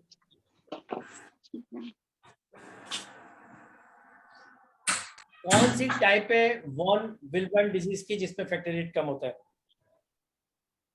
सर 2N 2N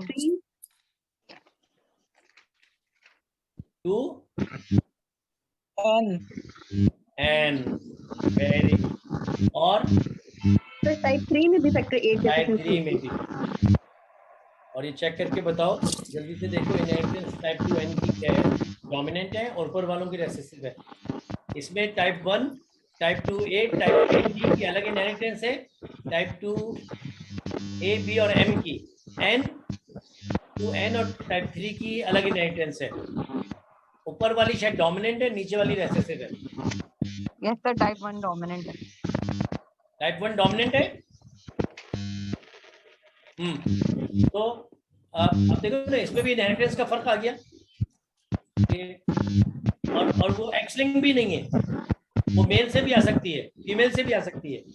और ये सारा का सारा इल्जाम औरतों पे था कि जी ये तो फीमेल से आई है तो हीमोफीलिया इनको। कभी भी किसी का फैक्टर 8 कम हो, फिर ट्रीट भी नहीं हो रहे ना। अब फैक्टर 8 दिए जा रहे, बच्चा ठीक नहीं हो रहा, फैक्टर 8 दिए जा रहे, बच्चा ठीक नहीं हो रहा, तो क्या वजह हो सकती है? फिर वॉन विल्ब्रांड फौरन आगे ना ट्रैप में, इनहिबिटर होगी पहली वजह तो। इनहिबिटर है, इनहिबिटर बनना हो सर। वॉन विल्ब्रांड डिजीज है, सही कह रहे हो। इनहिबिटर तो हम तब कहेंगे ना जब इनिशियली पेशेंट रिस्पॉन्ड करता था फैक्टर 8 को, लेकिन अगर फर्स्ट एपिसोड पे ही फैक्टर 8 को रिस्पॉन्स नहीं आया तो हम वॉन विल्ब्रांड सोचेंगे। किसी हद तक तो फैक्टर 8 से आ जाता है ना रिस्पॉन्स, छोटी मोटी ब्लीडिंग में। आप वॉन विल्ब्रांड वाले को भी अगर फैक्टर 8 दे दोगे, हल्की फुल्की ब्लीडिंग रिस्पॉन्स आ रहा है, कभी बड़ी ब्लीडिंग कोई रिस्पॉन्स ही नहीं आया, चलो वो तो एक पढ़ाने लिखाने की बात है। मगर ये वो बात है कि आपको लाजमी कभी भी फैक्टर 8 कमाए तो उसका क्या देखना है? रिपीट टेस्ट करना है और वॉन विल्ब्रांड फैक्टर देखना है। Make sense? जी सर। ग्रेट, इसका बस हो गया। जका का कह रहा है बस कर दो, खत्म हो गया जका, बस लास्ट है बेटा। ये इनहेरिटेंस आ गई, मदर से सन को डिजीज हो रही है, डॉटर कैरियर हो रही है। फादर है तो डॉटर्स कैरियर होंगी, सन को डिजीज नहीं होगी, आप सबको पता है। खातून को हेमोफीलिया हो सकता है? Yes sir. कब हो सकता है? Turner syndrome, lyonization. और अगर both parents were affected. Yes, और ये टाइप 2N भी ऑलमोस्ट उसी तरह प्रेजेंट करता है ना, फैक्टर 8 कम होता है, हालांकि ये वल्नरेबल डिजीज है। मगर अब ये सवाल भी बहुत तंग करने के लिए पूछा जाता है, तो एक्सट्रीम लाइनाइजेशन पूरा केस सिनेरियो बता के और फिर क्रोमोसोमल वो दे देंगे। मैं जब पेपर बनाऊंगा तो ये दूंगा, एक वाला दूंगा कि कब पीटीए पीटीटी नॉर्मल होता है, ब्लीडर होता है, ये दूंगा। ठीक है, ठीक है ज़का, तुम्हें जरूर बताऊंगा। डन। अच्छा, वेरी सीवियर कहलाते हैं 1% से कम जब होता है हीमोफीलिया, 1 to 5% होता है तो जब ट्रॉमा होता है तभी होती है, स्पॉन्टेनियस ब्लीडिंग नहीं होती। इवन 1 to 5% वाले बड़ी अच्छी जिंदगी गुजारते हैं, तो खास प्रॉब्लम नहीं होता इन्हें। 1% से कम सीवियर होता है। हमारे पास पाकिस्तान में 0% वाले भी बहुत होते हैं हीमोफीलिया, और फिर माइल्ड होते हैं। एक यूनिट, अब ये डोज ऑलमोस्ट लास्ट स्लाइड है क्योंकि नीचे पेशेंट्स ने भी खिड़कियां तोड़ दी हैं। लास्ट स्लाइड है कि एक यूनिट जो है 2% फैक्टर बढ़ाता है। मुझे अगर किसी पेशेंट का 50% फैक्टर 8 करना है तो मैं इसको 25 यूनिट पर केजी से दूंगा। 20 केजी का बच्चा है तो मैंने 25 यूनिट पर केजी से उसको दिया तो 500 यूनिट हो गया। 50% मैंने फैक्टर लेवल अचीव कर लिया। मॉडरेट सर्जरी हो, मॉडरेट प्रोसीजर हो, मॉडरेट ब्लीडिंग हो तो 50% इज इनफ। मगर अगर सीवियर हो, इंटरकेनल ब्लीड हो, 100% पे जाना पड़ता है। 100% पे जाने के लिए कितना फैक्टर रेट देना होगा? कितना यूनिट पर केजी? 50 यूनिट्स। 50 यूनिट पर केजी। और फैक्टर 9 का 1 यूनिट 1 ही बढ़ाता है, और जिंदगी भर के लिए बांध लो फैक्टर 9 में कभी 50 यूनिट से ऊपर जाने की कोशिश मत करना। ये प्रोथ्रोम्बोटिक होते हैं और ये पल्मोनरी एम्बोलिज्म कर सकते हैं। सो बी केयरफुल, फैक्टर 9 में कभी भी 50 यूनिट से ऊपर नहीं जाएंगे आप। अल्लाह ताला आप लोगों का हामी और नासिर हो। और हमारी सर मेरा एक क्वेश्चन है। जी बेटा। सर डेंगू में प्लीज प्लेटलेट ट्रांसफ्यूजन को थोड़ा इलैबोरेट कर दें कि किस थ्रोम्बोसाइटोपेनिया पर, किस लेवल पर हम, मतलब डेंगू में, क्योंकि गाइडलाइंस ये कहती है कि काउंटर प्रोडक्टिव होता है प्लेटलेट ट्रांसफ्यूजन, तो काइंडली इसको थोड़ा इलैबोरेट कर दें। Thank you. देखिए एक बात मेरी समझ लीजिए, अब आप लोग बड़े हो गए और इस बात को समझ लीजिए, किसी के कहे सुने पे मत जाइए। और सबसे इंपॉर्टेंट बात यह है कि treat the patient not the report. 50,000 पे भी मैं प्लेटलेट लगा दूंगा, 80,000 पे भी प्लेटलेट लगा दूंगा। अगर पेशेंट मेरा सिम्टोमेटिक होगा, अगर ब्लीड कर रहा होगा, अगर हाई रिस्क होगा, कोमॉर्बिड्स होंगी, कोई और उसके ब्लीडिंग का हमें फिक्र होगी, और कहीं से खून आ रहा होगा। अभी एक 70,000 वाले के यूरिन यूटीआई साथ में लेकर आ गए and he was passing blood in urine, तो मैंने उनको ट्रांसफ्यूज कर दिए। अगर आप गाइडलाइंस की बात करें तो दुनिया में कभी भी कोई, जिसको कहते हैं रिसर्च बेस्ड, आपके लेवल के ऊपर research based, evidence based guideline पे जाना चाहिए। कह देने में डॉक्टर साकिब ने कहा इसकी कोई वैल्यू नहीं है। बात यह कि रिसर्च बेस्ड और एविडेंस बेस्ड पीडियाट्रिक में दुनिया में कोई गाइडलाइन एग्जिस्ट नहीं करती मोहतरमा। जो आपको पढ़ा रहा हो उसको कहें कि मुझसे रिसर्च और एविडेंस पे बात करो। हम 2022 में जिंदा हैं, यहाँ पे हवाओं में बात नहीं होगी। नहीं तो मुझे मेरा पेशेंट ट्रीट करने दो, मुझे गिल्टी फील नहीं करोगे क्यों लगाया प्लेटलेट या क्यों नहीं लगाया। Let me treat my patient, treat your patient. बेटा आपके पेशेंट का 25,000 प्लेटलेट काउंट है, आपने देखा कि आज छठा दिन है, इसको बुखार आया था सुबह, इसकी नाक से थोड़ा सा खून आया था, थोड़े धब्बे लगा दो, मिनिमम ब्लीडिंग पे भी लगा दो। आपके पेशेंट के 25,000 प्लेटलेट काउंट है, हंसता बोलता खेलता कूदता कहके लगाता गेम खेलता हुआ बैठा हुआ है वो। आप रुक जाओ, को शाम में देखूंगी, शाम में 35 हो जाएंगे, घर भेज दो। मैं ये बात बहुत दुख के साथ बता रहा हूँ कि कोई गाइडलाइन नहीं एग्जिस्ट करती, और ज्यादातर वो लोग हमें गाइडलाइन पढ़ा रहे होते हैं जिन्होंने खुद इंडिपेंडेंट कभी डेंगू ट्रीट ही नहीं किया। कोई एंटी सर्जन हमें बता रहा होता है, कोई रेडियोलॉजिस्ट बता रहा होता है, कोई गायनेकोलॉजिस्ट बता रहा होता है, और जब पेशेंट का हाल बुरा हो जाता है तो आपके पास भेज दिया जाता है, संभालिए इसको, घर पे बैठिए, पेनाडोल दीजिए। छठे दिन थ्रोम्बोसिस करके इंटरकेनल ब्लीड करके आ गया, तो उसकी एक्स्ट्रावेजेशन होती है, कैपिलरी लीकेज सिंड्रोम में हीमोस्टेसिस बढ़ता है, थ्रोम्बोसिस बढ़ता है, जहां थ्रोम्बस बनता है उसके पीछे वाली रग फट जाती है, ब्लीड हो जाता है। हमें मिला ये केस, अभी लेटा हुआ पर पूरी नाक पकोड़े की तरह उसकी गैंग्रीनस हो रही है। सो हमें अपना पेशेंट ट्रीट करना है। और ये जो सोशल मीडिया और गूगल मेडिसिन और वो अफराद जो बहुत बड़े प्रोफेसर हैं, अपने सब्जेक्ट के टॉप के हैं, मगर भाई you have nothing, have you ever treated a paediatric dinghy? आपको अलिफ में भी पता है पीडियाट्रिक डेंगी का? इवन हमारे असातिज़ा भी, अगर उन्होंने 100 पेशेंट ट्रीट किए हुए पीडियाट्रिक डेंगी के सर आंखों पे, वो जो कहेंगे मैं उनकी बात मानूंगा। अगर अपनी जिंदगी का 4था पेशेंट ट्रीट कर रहे हैं, उस पर हमें गाइडलाइन पढ़ा रहे हैं, तो मैं रात के वक्त अपने पेशेंट को प्लेटलेट लगा दूंगा, सुबह गालियां सुन लूंगा, मगर मैं ये नहीं बर्दाश्त कर सकता कि सुबह मेरा पेशेंट दुनिया से चला गया। Make sense? Yes, sir. And I would like to thank you so much, sir, for taking your precious time out. और sir, आपने ये complicated concepts इतने अच्छे से हम सबको explain किए। अल्लाह ताला हमारी मेहनतों को कबूल करे और तुम लोगों की इल्मियत काबिलियत में इजाफा करे। कभी कराची चिल्ड्रन हॉस्पिटल आओ तो लाजमी मिलो, मुलाकात करो, मुझे बहुत अच्छा लगता है सर, बिल्कुल आप लोगों के साथ मिलकर बात करके। इंशाल्लाह। Thank you, sir. Thank you so much, sir. Thank you so much, sir. You're welcome. You're welcome. I think there are no more questions, so we'll end the session. Sir, sir ने भी काफी time sir haemolytic anaemias पे भी class ले ले please. वो ले लेंगे। बात सुनो, गम सर्द मोहरी झोपड़ियों तक आ पहुंची, गांव बिल्कुल शहर जैसा हो गया। सर्द मोहरी झोपड़ियों तक आ पहुंची, गांव बिल्कुल झोंपड़ियों जैसा, शहर जैसा हो गया। तेरी मर्जी की बहू आ तो गई, माँ तेरा बेटा तना रह गया। ये ज़का के लिए। अल्लाह हाफिज, अल्लाह हाफिज। और ये बाकी पार्टिसिपेंट्स एक रिक्वेस्ट है, ये जो मैंने सर्वे लिंक शेयर किया है इसको काइंडली फिल कर दीजिएगा, will help us to improve. Thank you. Allah Hafiz everyone. Allah Hafiz.